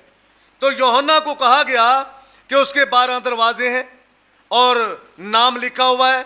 उसने 3 दरवाजे इधर, 3 इधर और 3 इधर, इन सारे कामों को उसने डिवाइड कर रखा है। लेकिन जिधर वन मैन शो है, उधर क्या करें? उधर कुछ नहीं होता। वो जब आता है तो उनको सिर्फ पास्टर ही नजर आता है। कोई भी उधर आज जाते हैं, मिलते हैं, तो उनको सिर्फ पास्टर के अलावा और कोई नजर नहीं आता। और नबी ने कहा अगर आपने पास्टर को जज करना है, उस कलीसिया की औरतों को देख लो और आपको पता चल जाएगा कि पास्टर की खिदमत कैसी है। यहां होता क्या, इधर हम कहते हैं ब्रदर अगर आप बुलाएंगे तो हम संडे को आएंगे, उनकी जान चली जाती है, जान ही निकल जाती है उनके। क्यों? ये आएंगे, ये देखेंगे, ये टलने वाले नहीं हैं, ये मुंह पे बातें कर जाते हैं। इसलिए दुल्हन देखनी है तो सबसे पहले रूह में आना पड़ेगा, और जब रूह से भर जाओगे फिर रूह आपको एक चट्टान पर आपके कदम टिकाएगा, और जब आप चट्टान पर कदम रख लेंगे फिर वो उसके सारे तरीकेकार को दिखाएगा। ये देखो, रूह आपको मॉडल नहीं दिखाएगा कि देख इसका रंग बड़ा गोरा है, ये तेरे लिए ठीक है, नहीं। लेकिन चूंकि खुदावंद का ये एक खास मकसद था कि वो आदम जैसी दुल्हन ले, उसको जानवरों में कोई नहीं मिली, और आज का आदम भी जानवरों में ढूंढने की कोशिश ना करे। मैं तो उधर शादी कराऊंगा बड़ी ऊंची फैमिली के अंदर। हम जानते हैं अपना स्टेटस ढूंढते ढूंढते बेचारी सारे बाल वाइट कर बैठी, ये मेरे स्टेटस का नहीं, ये मेरे स्टेटस का नहीं, ये मेरे ऐसे, ये हमारे से नीचे हैं, ये हमारे से ऊपर हैं, ये वो नीचे, ऐसे करते करते करते करते सारी उम्र गुजर गई और फिर शादी नहीं हुई। एक बिलीवर पूरी जांच पड़ताल के साथ शादी करता है, वो चाहे बेटा हो चाहे बेटी हो। यहां कई बच्चे ऐसे जिनकी मैंने रोकी है, बस स्टॉप, रुक जाओ, अभी नहीं करनी। वो देख रहे हैं मेरी तरफ, आज हमारा चैप्टर खोल दिया आपका नहीं, अपना भी खोल रखा है। हाँ जी, इसलिए जरूरत है, ये मसीह की दुल्हन की बात कर रहा हूं। लेकिन जो जमीन के ऊपर एक दुल्हन है, वो मसीह की नुमाइंदगी करती है कि दुल्हन कैसी होनी चाहिए। फिर वो कहता है उसके दरवाजे हैं, और 14वीं आयत, और उस शहर की शहर पनाह की 12 बुनियादें थीं, और उन पर बर्रा के 12 रसूलों के 12 नाम लिखे हुए थे। वो ये नहीं लिखते अपने घर के ऊपर Sandhu house, Gill house, Sotra house, Mughal house, हाँ, गौरी हाउस, वो ये नहीं लिखते ना। वो अपनी गाड़ियों के ऊपर लिखाते हैं। वो फिर लिखाते हैं उसी ने दिया, उसी का नाम मुबारक है। उनके पास एक गवाही है। वो पूछते हैं बड़ा अच्छा घर में, जी खुदावन ने दिया है, उसी ने दिया है, ये उसी का है। उसी ने दिया। वो ये कहते हैं, वो ये नहीं कहते मैंने बेटे को भेजा था दुबई, तो मेरी बेटी इटली में होती है, तो मेरा बेटा स्पेन में, तो वहां से फिर हमने कर करा के ना, तो ये मैंने बड़ी मेहनत की, बड़ी। ये आए, इधर आए, आगे टाइलें देखें, स्पेशल मैंने फ्रांस की लगाई हुई हैं, ये हमने किचन का ये हुड शड ये किया वो किया। ऐसी चीजें कर करा के आप उनके साथ दो मिनट के अंदर आपको पता चल जाएगा ये तो अपना जलाल जाहिर कर रहे हैं। वो कहेगा ब्रदर मैंने बड़ी मेहनत की, अगर खुदावंद ना देता मैं क्या मेहनत करता। खुदावंद ने एक नबी दिया और नबी के मुंह से ये मैसेज आए, उन मैसेजेस को पढ़ने का ढंग आया, और उन मैसेजेस को जब पढ़ा तो फिर उन मैसेजेस को पढ़कर प्रीच करने का ढंग आया, ताकि सीधी और साफ और सादा बातें, मोटी बातें अपनी कलीसिया के आगे रख सकूं, उनको समझ लगे ये हमें ही कह रहा है। ये जो बंदा इधर खड़ा होकर 2-2 घंटे प्रीच करता है, ये सानू ही कह रहा है। मैं किसी खिड़की को नहीं सुना रहा कि खिड़की तू मेकअप ना कर, वो मैं आपको ही कहता हूं। इसलिए इनको पता चला कि ये हमें ही कहता है, इसलिए इन्होंने छोड़ा। भाइयों को पता चला ये हमें कहता है, इसलिए इन्होंने छोड़ी वो चीजें। तो इसलिए जब छोड़ छाड़ के अब ये अपने मकाम पर खड़े होते हैं, अब बनती है दुल्हन। आमीन। क्योंकि ये रूह के अंदर आ चुके हैं। पर दुल्हन पैदा कहां से हुई? आदम के अपने ही अंदर से। यीशु मसीह क्या है? कलाम। ये दुल्हन कहां से पैदा हुई? किसी अकीदे के अंदर से, बरदे से, लारे छप्पे वालों से? कहां से ये कहां से पैदा होगी? ये मुजस्सम कलाम से निकलेगी और मुजस्सम कलाम ही हो जाएगी। आमीन। ये दुल्हन है इसलिए क्योंकि ये कलाम से निकली हुई है।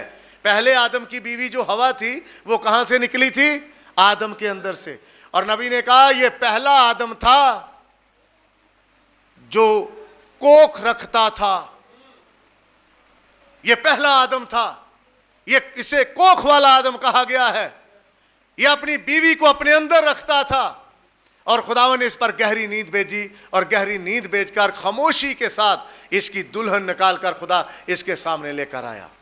और जब खुदा लेकर आया, अब ये दोनों गुफ्तगू करते हैं। आदम और हवा ने हाथ पकड़ा एक दूसरे का, बाग के अंदर सैर कर रहे हैं, जैसे भाई तनवीर कह रहे थे, सैर कर रहे हैं। वो बताता है ये है, ये है, ये है। हवा भी उन सारी चीजों को फॉलो करती है। पर बीच में एक तीसरा आया और उसने आकर हवा को बहकाया। और जब हवा बहक गई, हवा को यह करना तो नहीं चाहिए था, लेकिन यह भी खुदावंद का एक प्लान था। मिस्टर शैतान बड़ा खुश हुआ। मैंने आज देखा, शायरबानी से रोका, प्याले और रोटी में शिरकत नहीं करने दी। खुदावंद कहता बेटा तू क्या रोकेगा, मेरा ही प्लान था कि ये उस मीटिंग में ना जा पाए। अगर उधर गया तो ये अपनी सी कहेगा, ये किसी की नहीं सुनेगा। ये अपनी वाह वाह वाह वाह कॉलर उठाएगा, ये करेगा वो करेगा, ये अपनी बातें। क्यों? किसका जलाल? अपना। तो दूल्हे का जलाल कहां गया वो बाद में देखेंगे। मैंने इसको भी मैंने निकाला, इसको भी मैंने निकाला, इसको भी मैंने निकाला। भाई निकलने वाला खुद कहे मैं इस सबब से निकला, वो ज्यादा अच्छी बात है।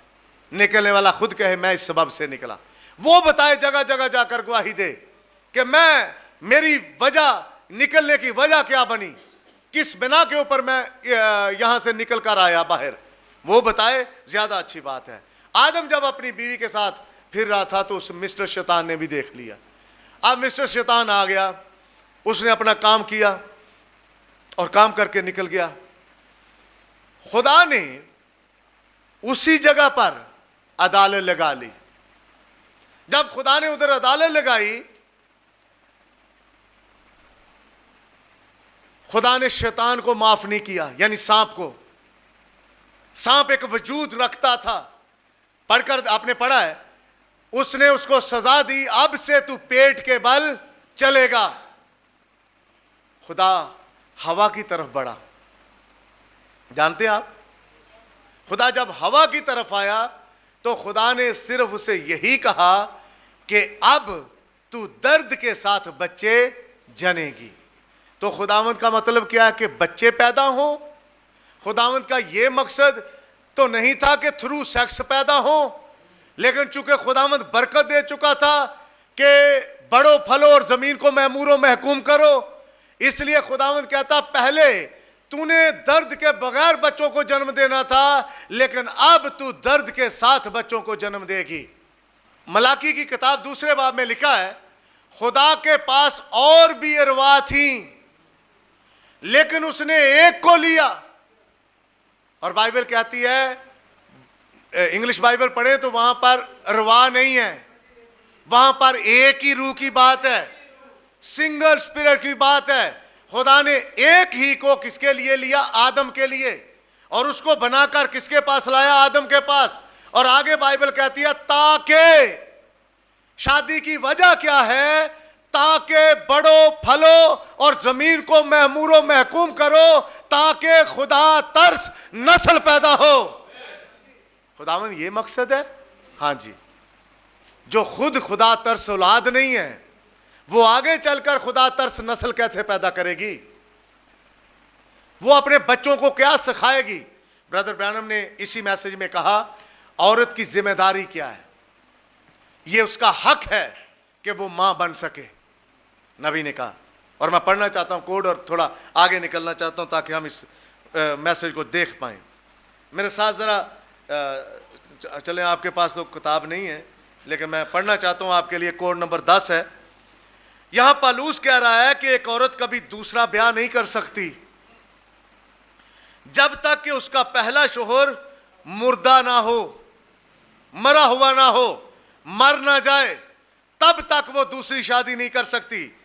वो उस वक्त तक दोबारा शादी नहीं कर सकती जब तक कि उसका पहला शोहर जिंदा है, यानी शोहर के मरने का इंतजार करे। जब शोहर मर जाए फिर हालात चाहे कुछ भी हो, दुख हो, तंगी हो, कुछ भी हो, लेकिन दूसरी शादी नहीं कर सकती। इसे अपने पहले शोहर के जिंदा रहने तक वैसे ही रहना होगा।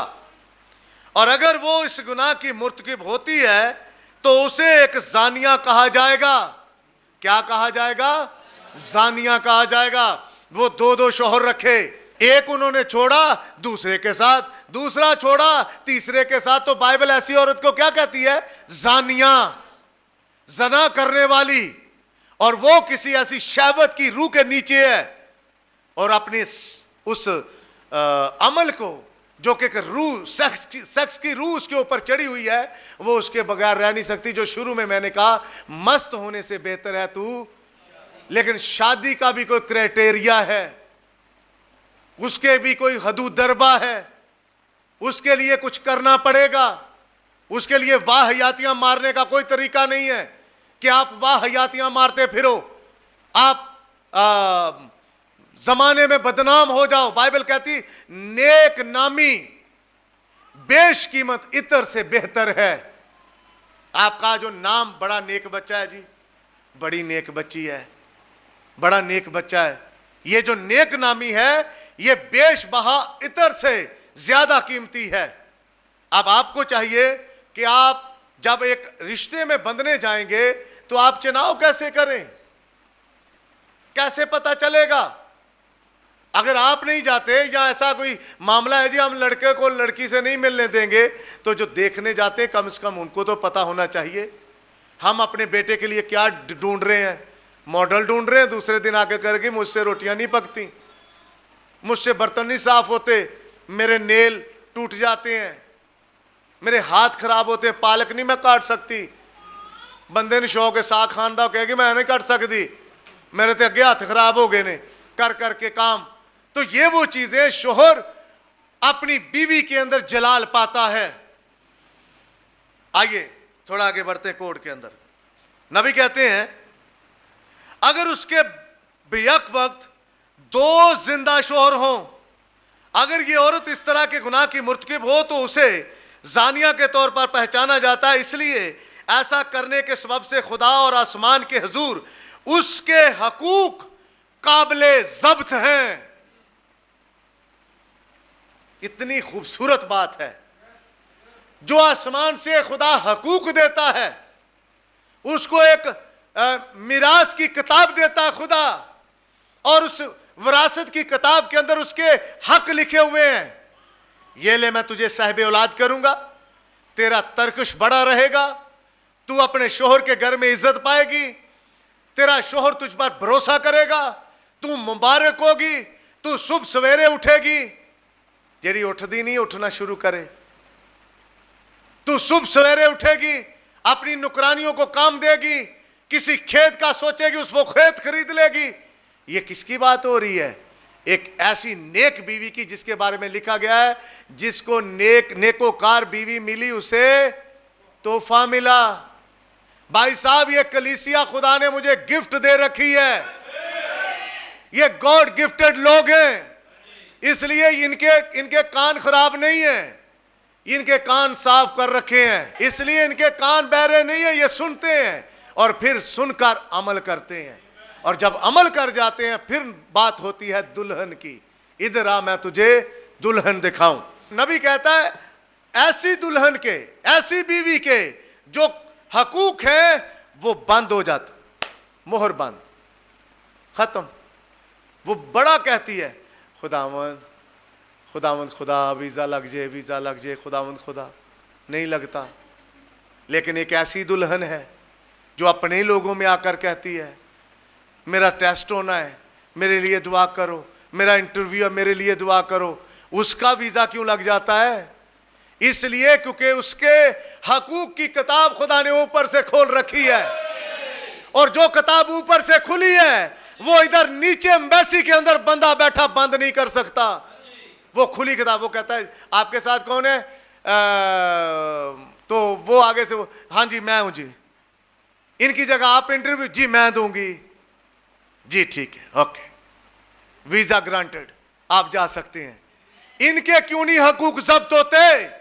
क्योंकि इन्होंने कुछ सुना है और कुछ अंदर अपने लिया है और पाकर ये उसके ऊपर अमल पैरा है।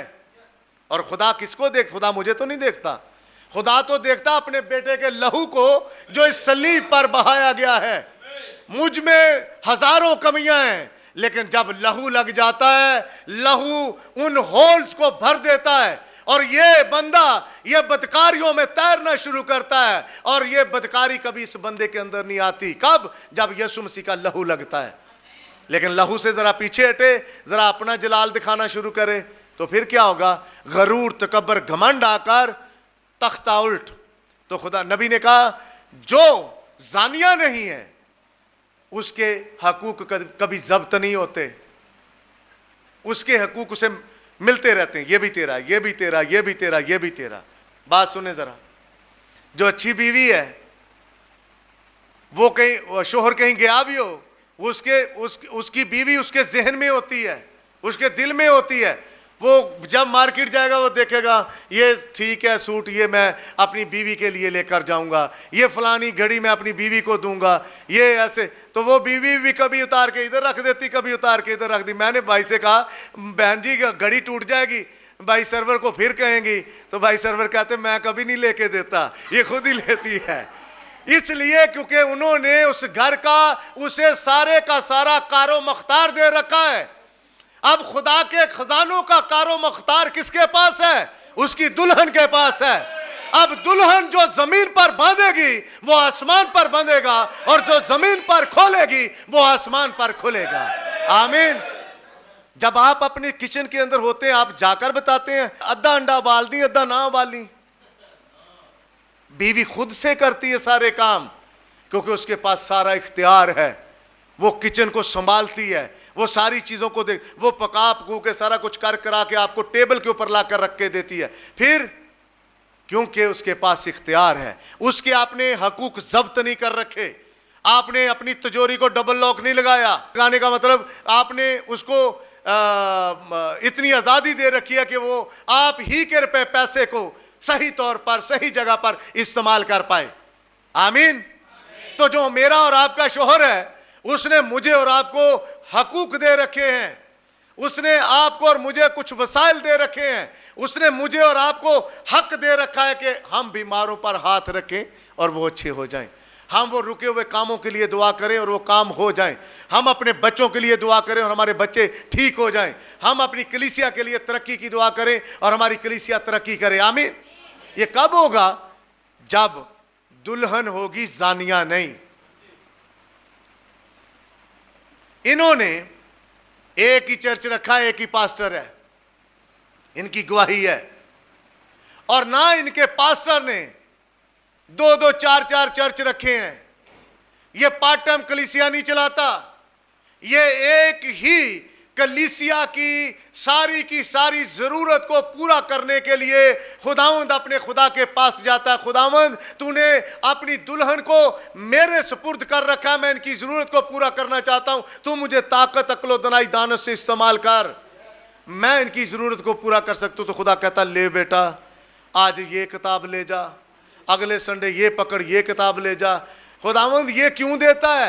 इन्हीं के अंदर इनकी डांट डपट है और इनको डांट डपट कर करा के इनको ट्रैक के ऊपर लेकर आ, ताकि कोई इनको देखकर कह सके, इधर आ, मैं तुझे बर्रे की बीवी दिखा सकूं। आमीन।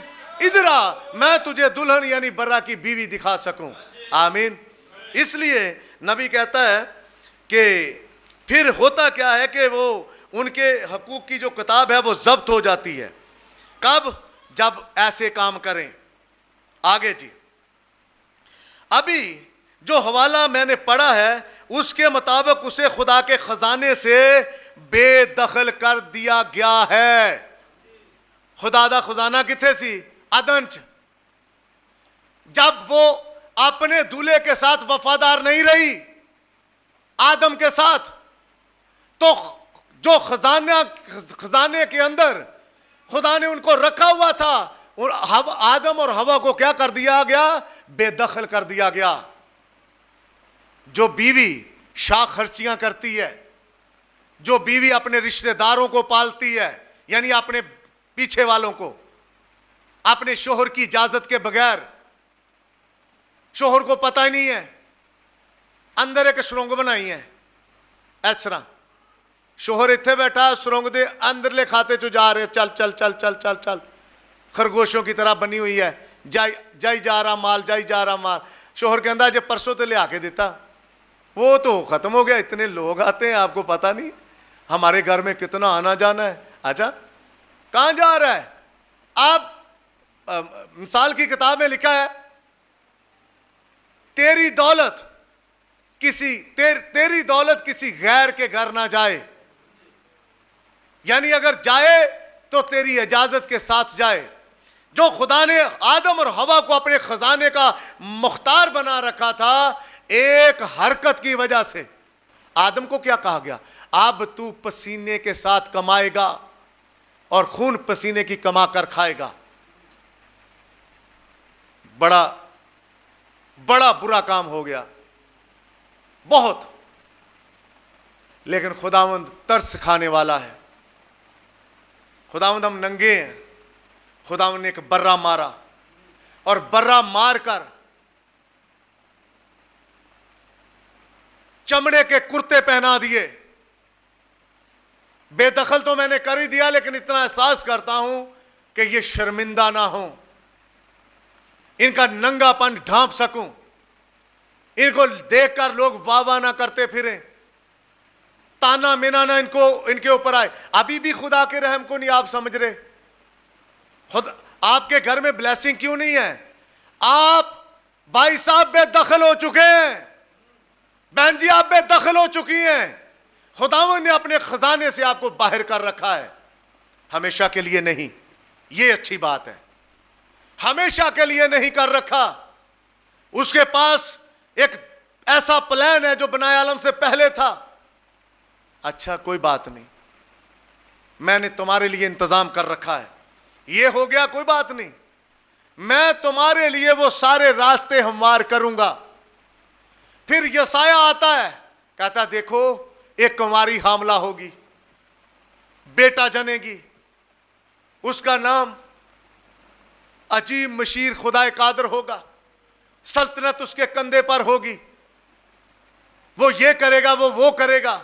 अच्छा, फिर आगे मत्ती की इंजील में ये काम हो जाता है। लेकिन बात कर रहा हूं कि शादी क्यों है जरूरी। खुदा तो चाहता था एक आदम एक हवा, एक मर्द एक औरत, एक मर्द एक औरत। ये दो दो तीन तीन चार चार का चक्कर कहां से चल गया? जिनकी है वो भी चला रहे हैं।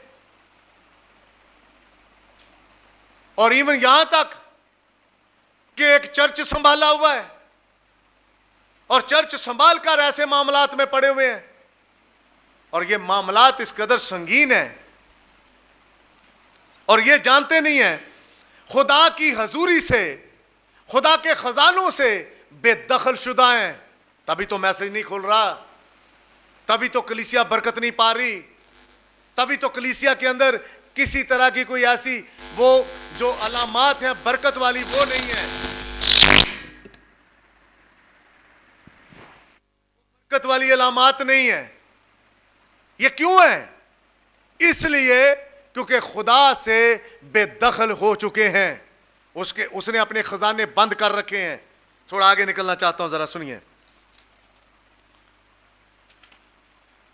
कोड नंबर में। और नबी ने कहा ये ऐसे है, ये कलीसिया के ऊपर बात आती है। वो कलीसिया क्या करती है? सुनिए, कलीसिया का मामला भी ऐसा ही है।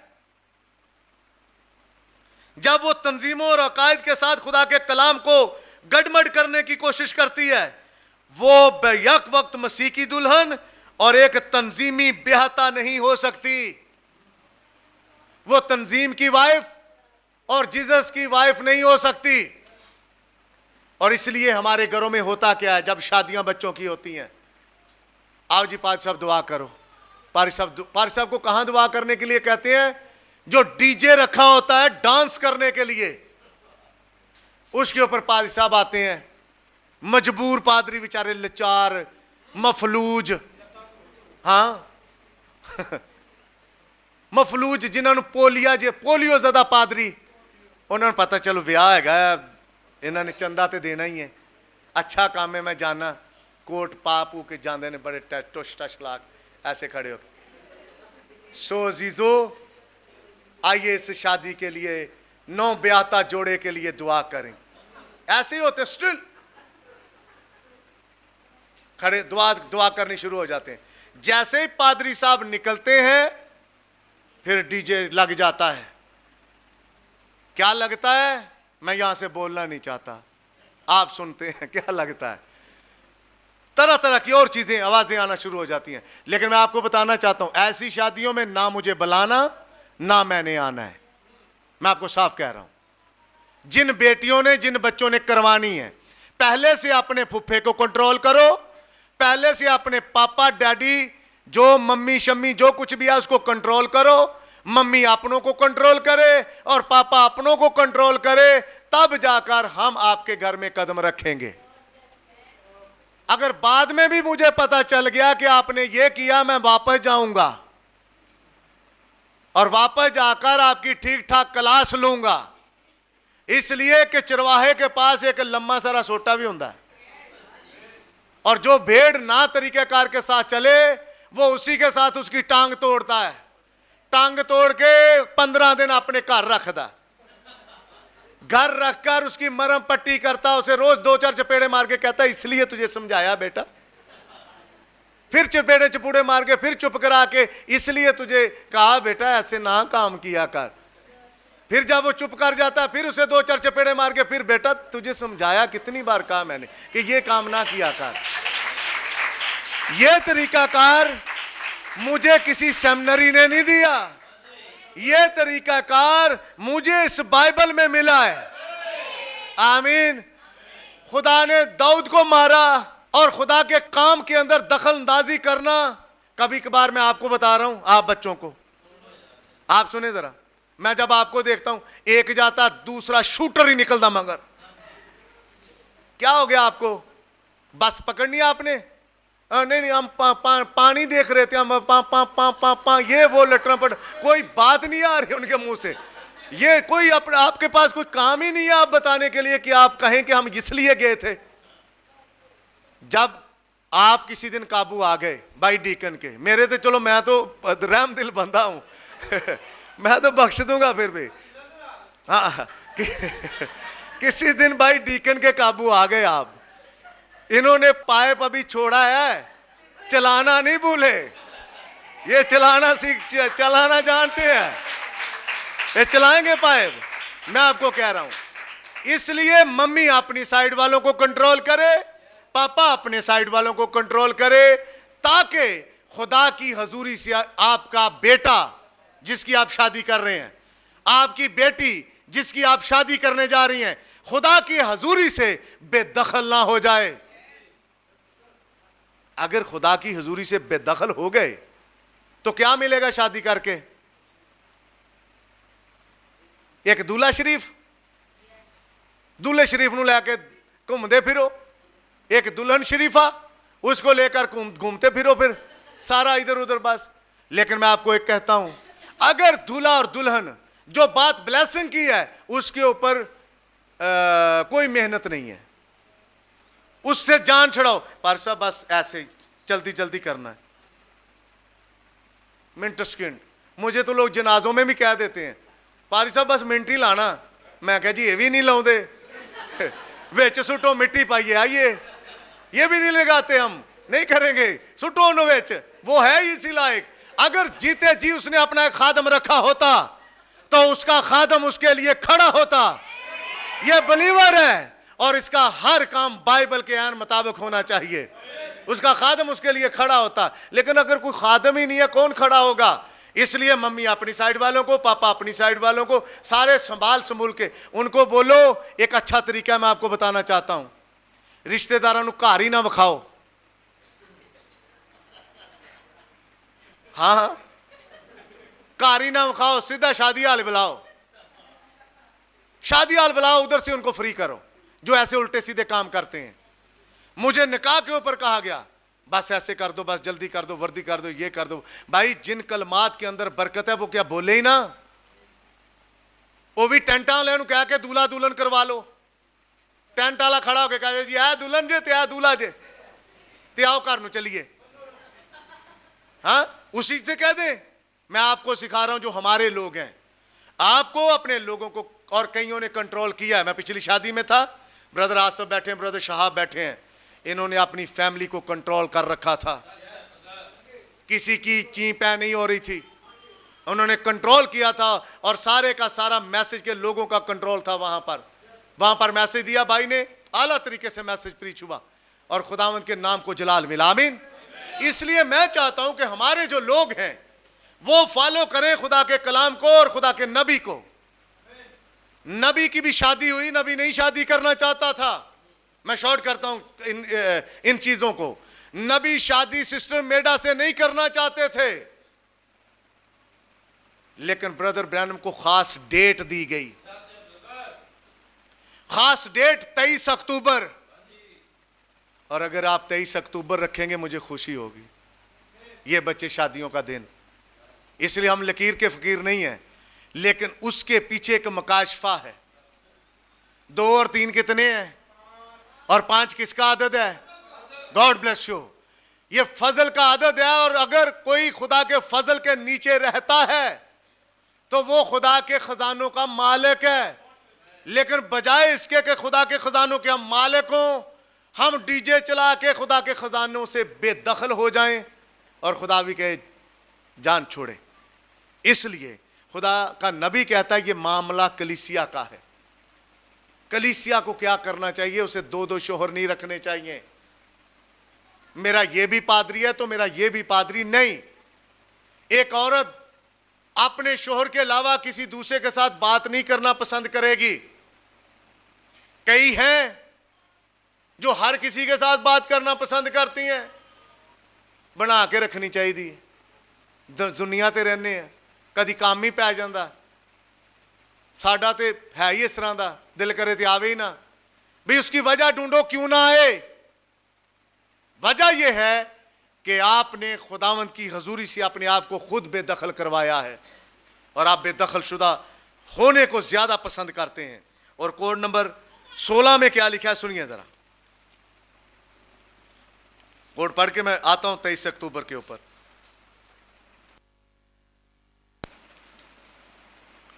वो भी तंजीम के साथ गड़बड़ कर देती है। उसे एक या दूसरे को मारना है, या तो उसे मसीह को मारना है या फिर शैतान को मारना है। यहां अगर मैं किसी के सामने सवाल रखूं कि मसीह ਨੂੰ मारोगे कि शैतान ਨੂੰ, तो आवाज आएगी शैतान को। ਤੇ ਉਹਨਾਂ ਦੇ ਘਰ शादी ਤੇ ਜਾਵਾਂ ਤੇ ਉੱਥੇ मसीह ਨੂੰ ਮਾਰਿਆ ਹੁੰਦਾ है। मसीह को दोबारा अलानिया सलीब पर चढ़ा रखा होता है और वहां कुछ और ही चल रहा होता है। पर खुदा का नबी यहां कुछ और कहना चाहता है। सुनिए जरा, उसका मकसद क्या है। खुदा के कलाम में बहुत से अहकाम हैं और ये उसके लिए कवानीन है। अगर आपका शोहर आपको कहे कि ये काम करने हैं तो वो आपके लिए कवानीन बन जाते हैं। और वो कानून किसके हैं? आपके शोहर के। और ये कौन है? ये मेरा और आपका शोहर है। और इस शोहर ने कुछ कवानीन रखे हैं अपने अंदर, और इस कवानीन को अगर कोई नहीं मानता तो वो अपने शोहर को मार रहा है। और अगर शोहर भी जिंदा रखा चर्च च, ताड़ा शोहर कितने चर्च रख के आए हैं, घर में नहीं है? नहीं है। अच्छा देखो जी, दीन भी रखनी है, दुनिया भी रखनी है। तो दीन रखा हुआ है चर्च में, तो शैतान कहाँ रखा हुआ है? अपने घर में। तो कितने आदमियों की दुल्हन हो गई? 2 की। तो ये नबी कहता है कि ये मामला दुल्हन के साथ चल रहा है। मैं थोड़ा जल्दी चलने की कोशिश कर रहा हूं ताकि मैं इन चीज़ों को देख पाऊं और आपके सामने रख पाऊं। तो ब्रदर ब्रैनम ने कहा कि यही वो पॉइंट्स हैं। और ना नबी दोबारा शादी करना चाहता था, नबी नहीं करना चाहता था शादी, लेकिन खुदा के रूह ने उसे कहा कि तू शादी कर, और 23 अक्टूबर तेरी शादी का दिन है। हाँ, सिस्टर होप से जब उनकी डेथ हो गई तो उसके बाद उधर सिस्टर मेडा भी शादी नहीं करना चाहती थी, और सिस्टर मेडा ने खुदा के सामने इस बात को रख दिया कि खुदावंद मैं शादी नहीं करना चाहती। जिस शख्स के घर में मैं एज एक काम करने वाली थी, मैं उसके बीवी का काम करती थी, उसके घर में काम करती थी, अब वो मैं उसके साथ कैसे शादी कर लूं? तो वो दुआ करती है, और दुआ करने के बाद कहती खुदावंद अब तू ही मेरी डायरेक्शन बनाएगा। और लिखा है, कहा गया, बयान किया गया है कि सीधा बाइबल में से उसके सामने मलाकी 4 निकला, देखो मैं तुम्हारे पास एलिया नबी को भेजूंगा। और सिस्टर मेडा जानती थी कि ब्रदर ब्रैनम एलिया है, और फिर जाकर मुकाशफे के थ्रू इनकी शादी हुई। ये तो होगी खुदा के कलाम के और उसके कवानीन के मुताबिक शादी। एक और शख्स था जिसने पूरी जिंदगी शादी नहीं की, दुनिया के अंदर उसने तबाही मचाकर रखी। दुनिया के अंदर उसका नाम आज भी, जो लोग यहूदियों के खिलाफ हैं, उसका नाम बड़ी इज्जत से लेते हैं, जिसका नाम एडोल्फ हिटलर था। उसने पूरी जिंदगी शादी नहीं की, लेकिन बुढ़ापे में आकर उसके ऊपर शादी का भूत सवार हो गया। पता कैसा शख्स था? आज कई अपने घर में हिटलर बने होते हैं। रात को भाई मुझे एक नमूना बता दे, वो अपनी बीवी को बताते, हे इधर आ,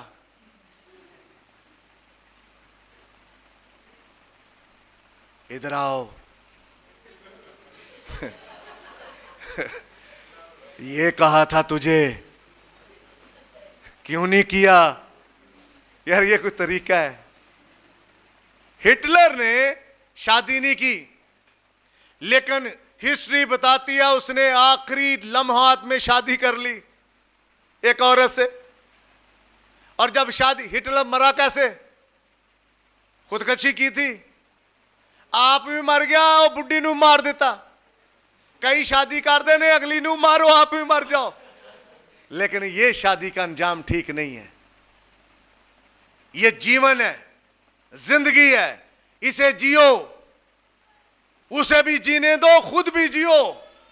ना उसे जीने देते हो ना खुद जीते हो। जिदों देखो अगली दा बुरा हाल, अपना है बुरा हाल। वो भी नहीं सांसें सही तरह ले रही, आप भी सही तरह सांसें नहीं ले रहे। क्यों? बहुत परेशान। बहुत परेशान है। नबी ने कहा फितरत का पीछा करो, फितरत आपको जीने का ढंग बताएगी। खुदावंद शादी करने का मकसद क्या है? बड़ो फलो और जमीन को महमूरो महकूम करो, और फिर ताकि खुदा तरस नस्ल पैदा हो। कैसे खुदा तरस नस्ल पैदा हो? मैं बताता हूं, बाइबल में लिखा है अमराम योकबद खुदा तरस थे, मार खाता था, लेकिन योकबद के साथ बैठकर रात को दुआ करता था, खुदावंद तेरे वादे पूरे हो चुके हैं। तूने कहा था हमारे बाप दादा से कि तू 400 साल के बाद हमें आजाद करवाएगा। एक ऐसा आएगा जो इस अपनी कौम को लेकर निकल जाएगा। खुदावंद वो अब की बार ही मेरे घर पैदा हो जाए। और योकबद भी कहती आमीन आमीन। और मूसा पैदा हो गया। मूसा जब पैदा हुआ, स्टोरी आप जानते हैं, खुदा तरस नस्ल पैदा हो, खुदा का यह मकसद है।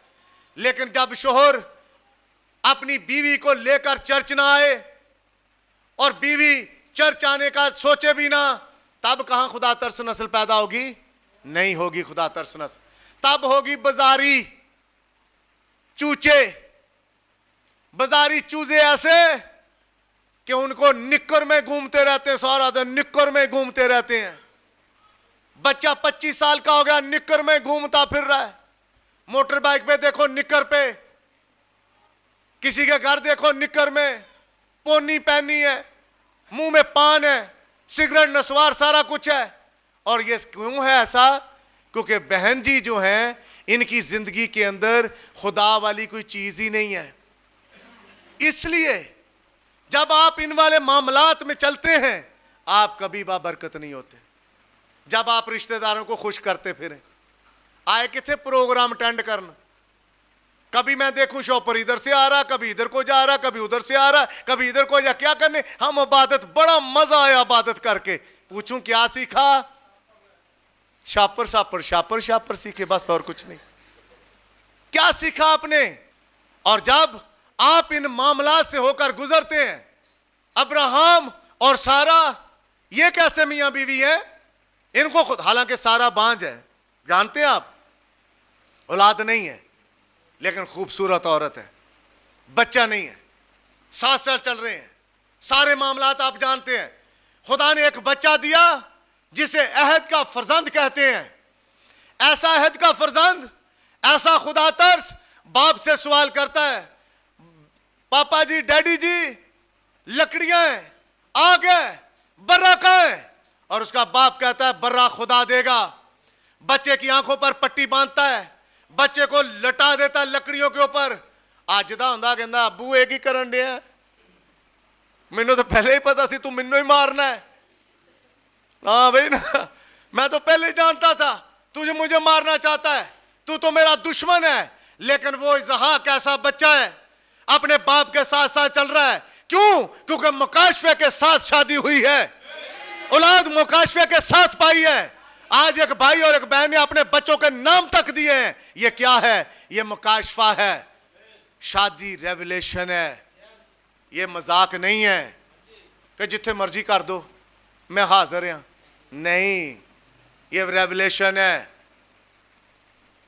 नबी ने कहा रेवलेशन आपको एक रिलेशन देता है, रेवलेशन ही आपको एक रिलेशन में लेकर आता है। बगैर रेवलेशन के अगर आप रिलेशन में आते हैं, वो कभी रिलेशन ऊपर तक नहीं चल सकता। अगर भाई आसफ को मुकाशफा ना होवे शादी दा, लेकिन इनके पास है, आमीन, इनके पास इनकी शादी का मुकाशफा है। हमारे भाइयों के पास, मेरे पास एक शादी का मुकाशफा है। लेकिन जिन भाइयों के पास शादी का मुकाशफा नहीं है, उनकी जिंदगी चेक कर लें आप, उनकी जिंदगी कैसे गुजर रही है।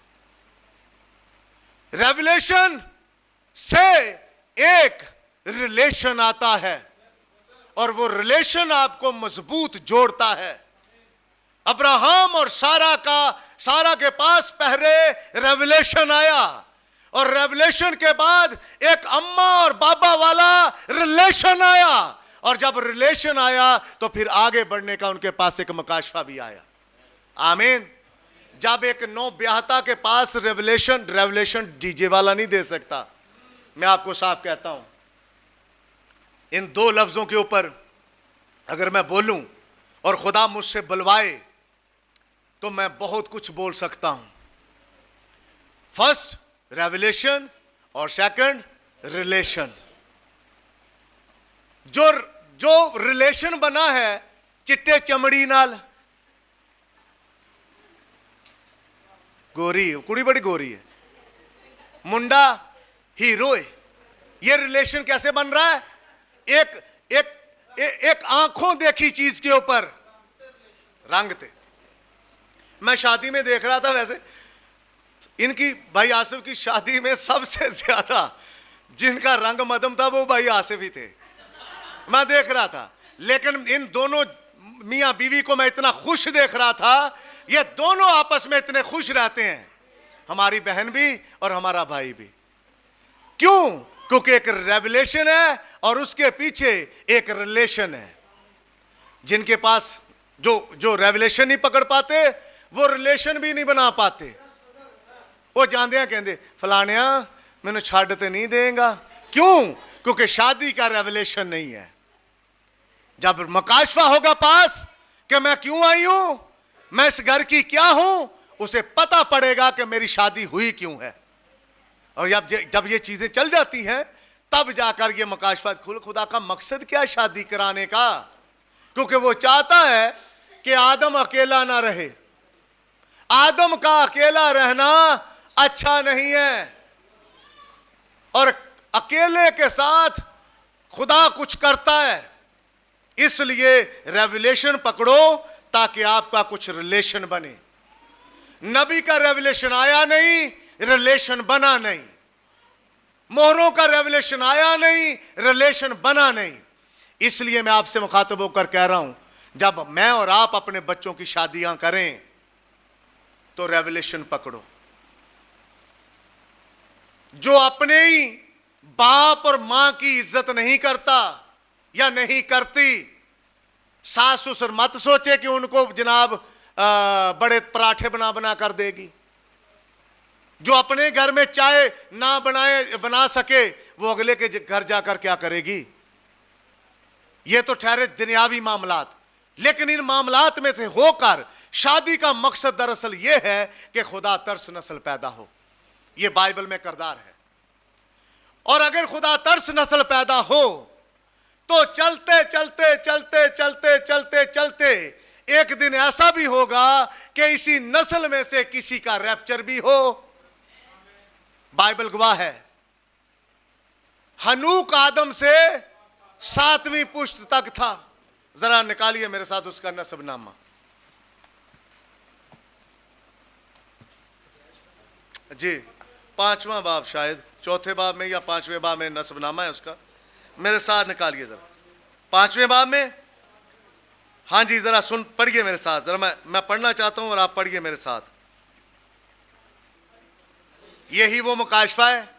इधर ही मैं वाइंड अप करूंगा, लेकिन सुनिए इसको जरा। शादी करने का मकसद है क्या? 5वें बाब की पहली आयत से शुरू करें जरा। यहां एक शादीशुदा जोड़ा है जी। किसी के 6 बच्चे हैं इधर। हाँ जी भाई, सरफराज के हैं। जरा शादी का रेवलेशन पकड़ें जरा। 6 ही है। गॉड ब्लेस यू, खुदावंद आपको बरकत दे। जरा सुनिए, ये आदम का नसबनामा है। ये किसका नसबनामा है? आदम का नसबनामा है। और आदम का जब छठा, आदम की लड़ी से जब छठा आया तो छठे ने एक खास काम किया। सुनिए जरा, पढ़ी।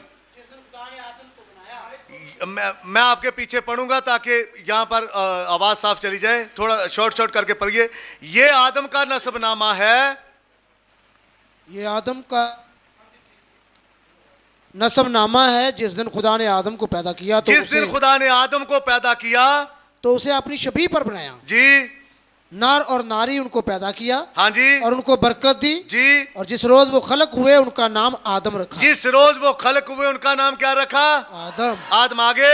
और आदम 130 वर्ष का था हाँ। जब उसकी सूरत तो शबी का एक बेटा उसके यहाँ पैदा हुआ। खुदा ने जब आदम की शादी की, पहली शादी पढ़ने वाला कौन था? खुदा खुद।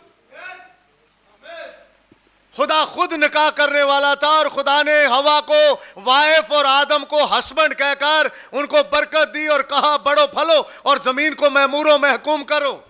आगे चलिए। और उसने उसका नाम सेत रखा। और उसने उसका नाम क्या रखा? ये अब चलने लगे मुकाशफात।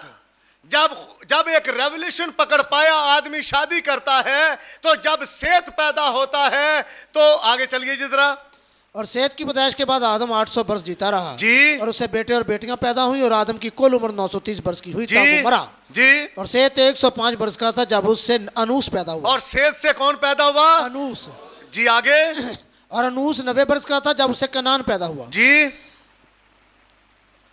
और महले एल की पैदाइश के बाद कनान 800 वर्ष और कनान 70 वर्ष का था जब उससे महले एल पैदा हुआ। हाँ। और महले एल 100 की पैदाइश के बाद कनान 800 वर्ष जीता रहा। हाँ। और उससे बेटे बेटियां पैदा हुई और महले एल 65 वर्ष का था जब उससे यारद पैदा हुआ। ये यारद पैदा हुआ। जी। आगे। और यारद 162 वर्ष का जब उससे हनूक पैदा हुआ। यारद कितने वर्ष का था? 162 वर्ष का था। उससे कौन पैदा हुआ? और बाइबल कहती है कि खुदा ने एक शादी क्यों करवाई?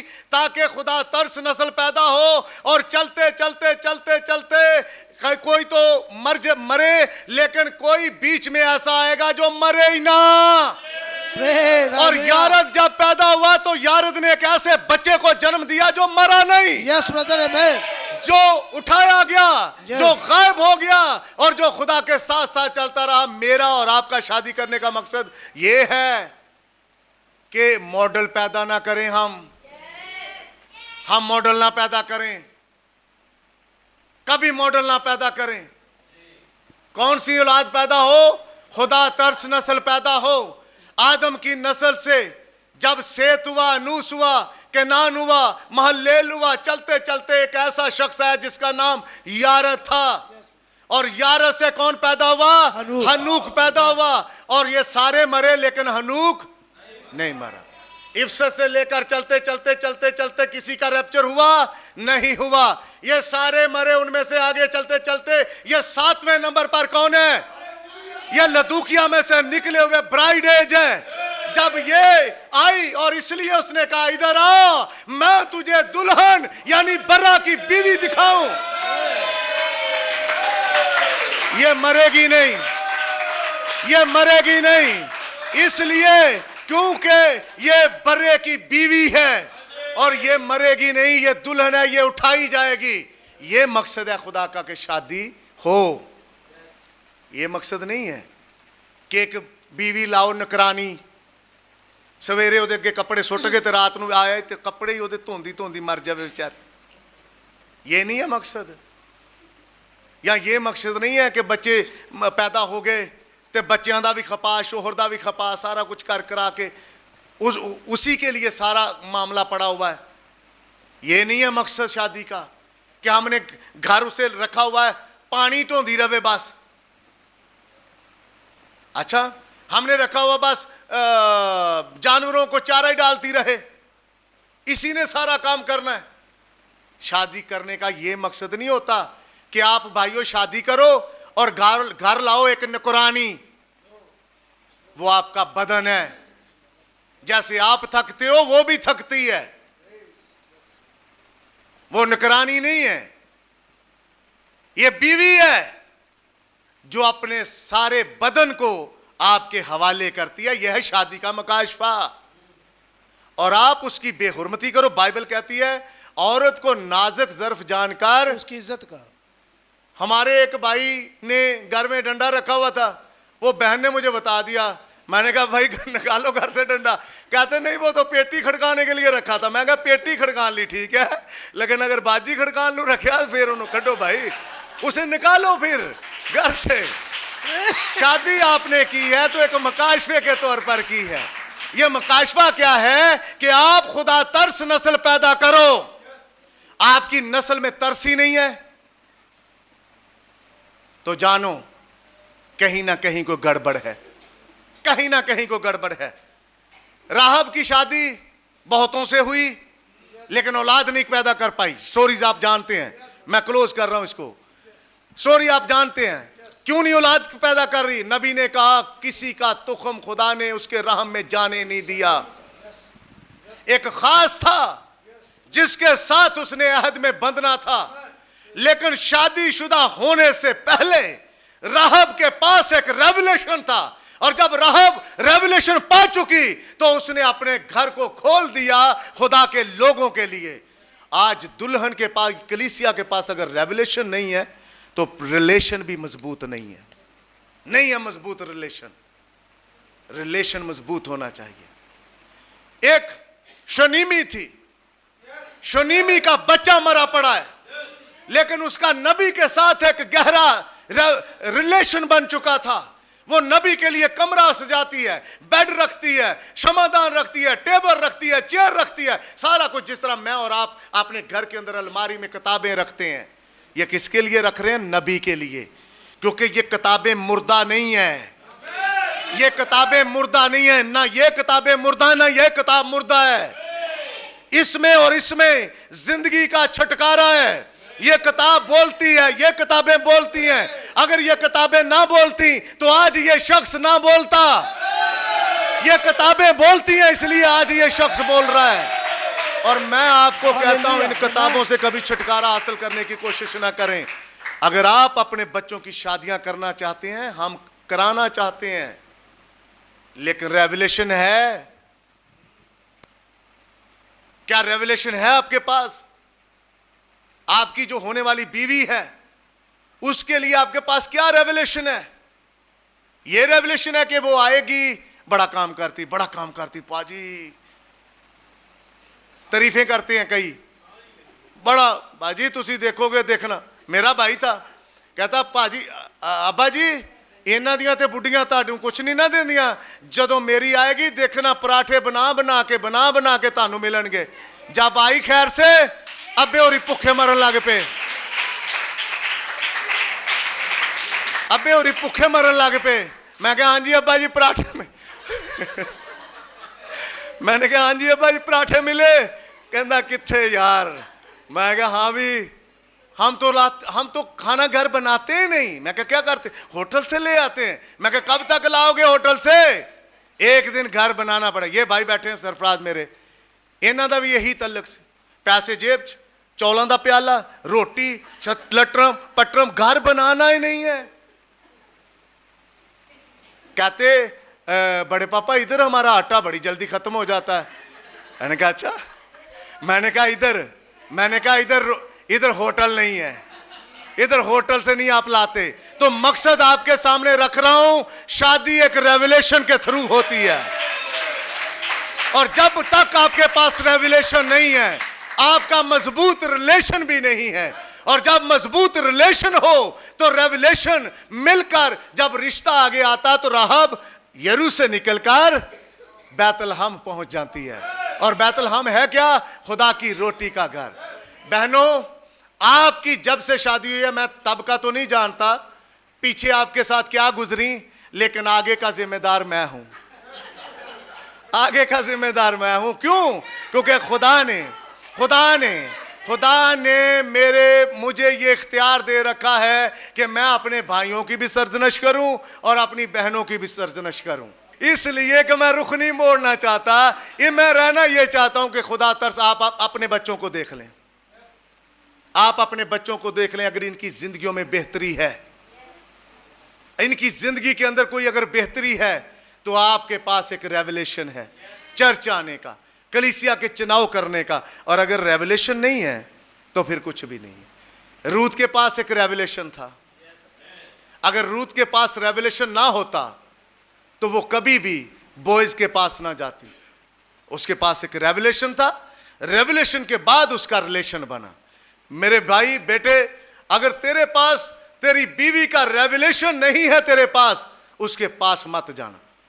वो तेरी अच्छी बीवी नहीं हो सकती। बीवी से मुराद ये कि वो कभी शादी के बंधन में नहीं बंध सकती। पर जिसका रेवलेशन है उसके पास जाना। आपको पता है ब्रदर ब्रैनम के पास रेवलेशन था। जब रेवलेशन मिल गया फिर एक मजबूत रिलेशन हो गया, और ऐसा रिलेशन, सिस्टर मेडा ब्रदर ब्रैनम से 10 साल छोटी थी, और ब्रदर ब्रैनम कहते हैं मैं अपनी बीवी के लिए फिक्र करता हूं कि वो कलीसिया के काम कर करके अपनी हालत उसने पतली कर ली है। और क्या किया है, ब्रदर ब्रैनम कहते हैं ये हमेशा मेरे और कलीसिया के बीच में खड़ी होती है। जब मेरे पास लोग आते हैं ये कलीसिया के लोगों की खिदमत करती हैं। बहनों, ये है आपकी खिदमत अपने चर्च के लिए। इधर आ, मैं तुझे दुल्हन यानी बर्रा की बीवी दिखाऊं। आइए अपने पांव पर खड़े हैं, आइए अपने पांव पर खड़े हो और खुदा उनकी शुक्रगुजारी करें। मैं ब्रदर डीकन से कहूंगा कि आगे आएं। बाकी चीजें जो रह गई हैं खुदा फिर किसी वक्त मुझे और आपको मौका देगा कि हम ऐसे टॉपिक्स के ऊपर बातें कर सकें। Praise God.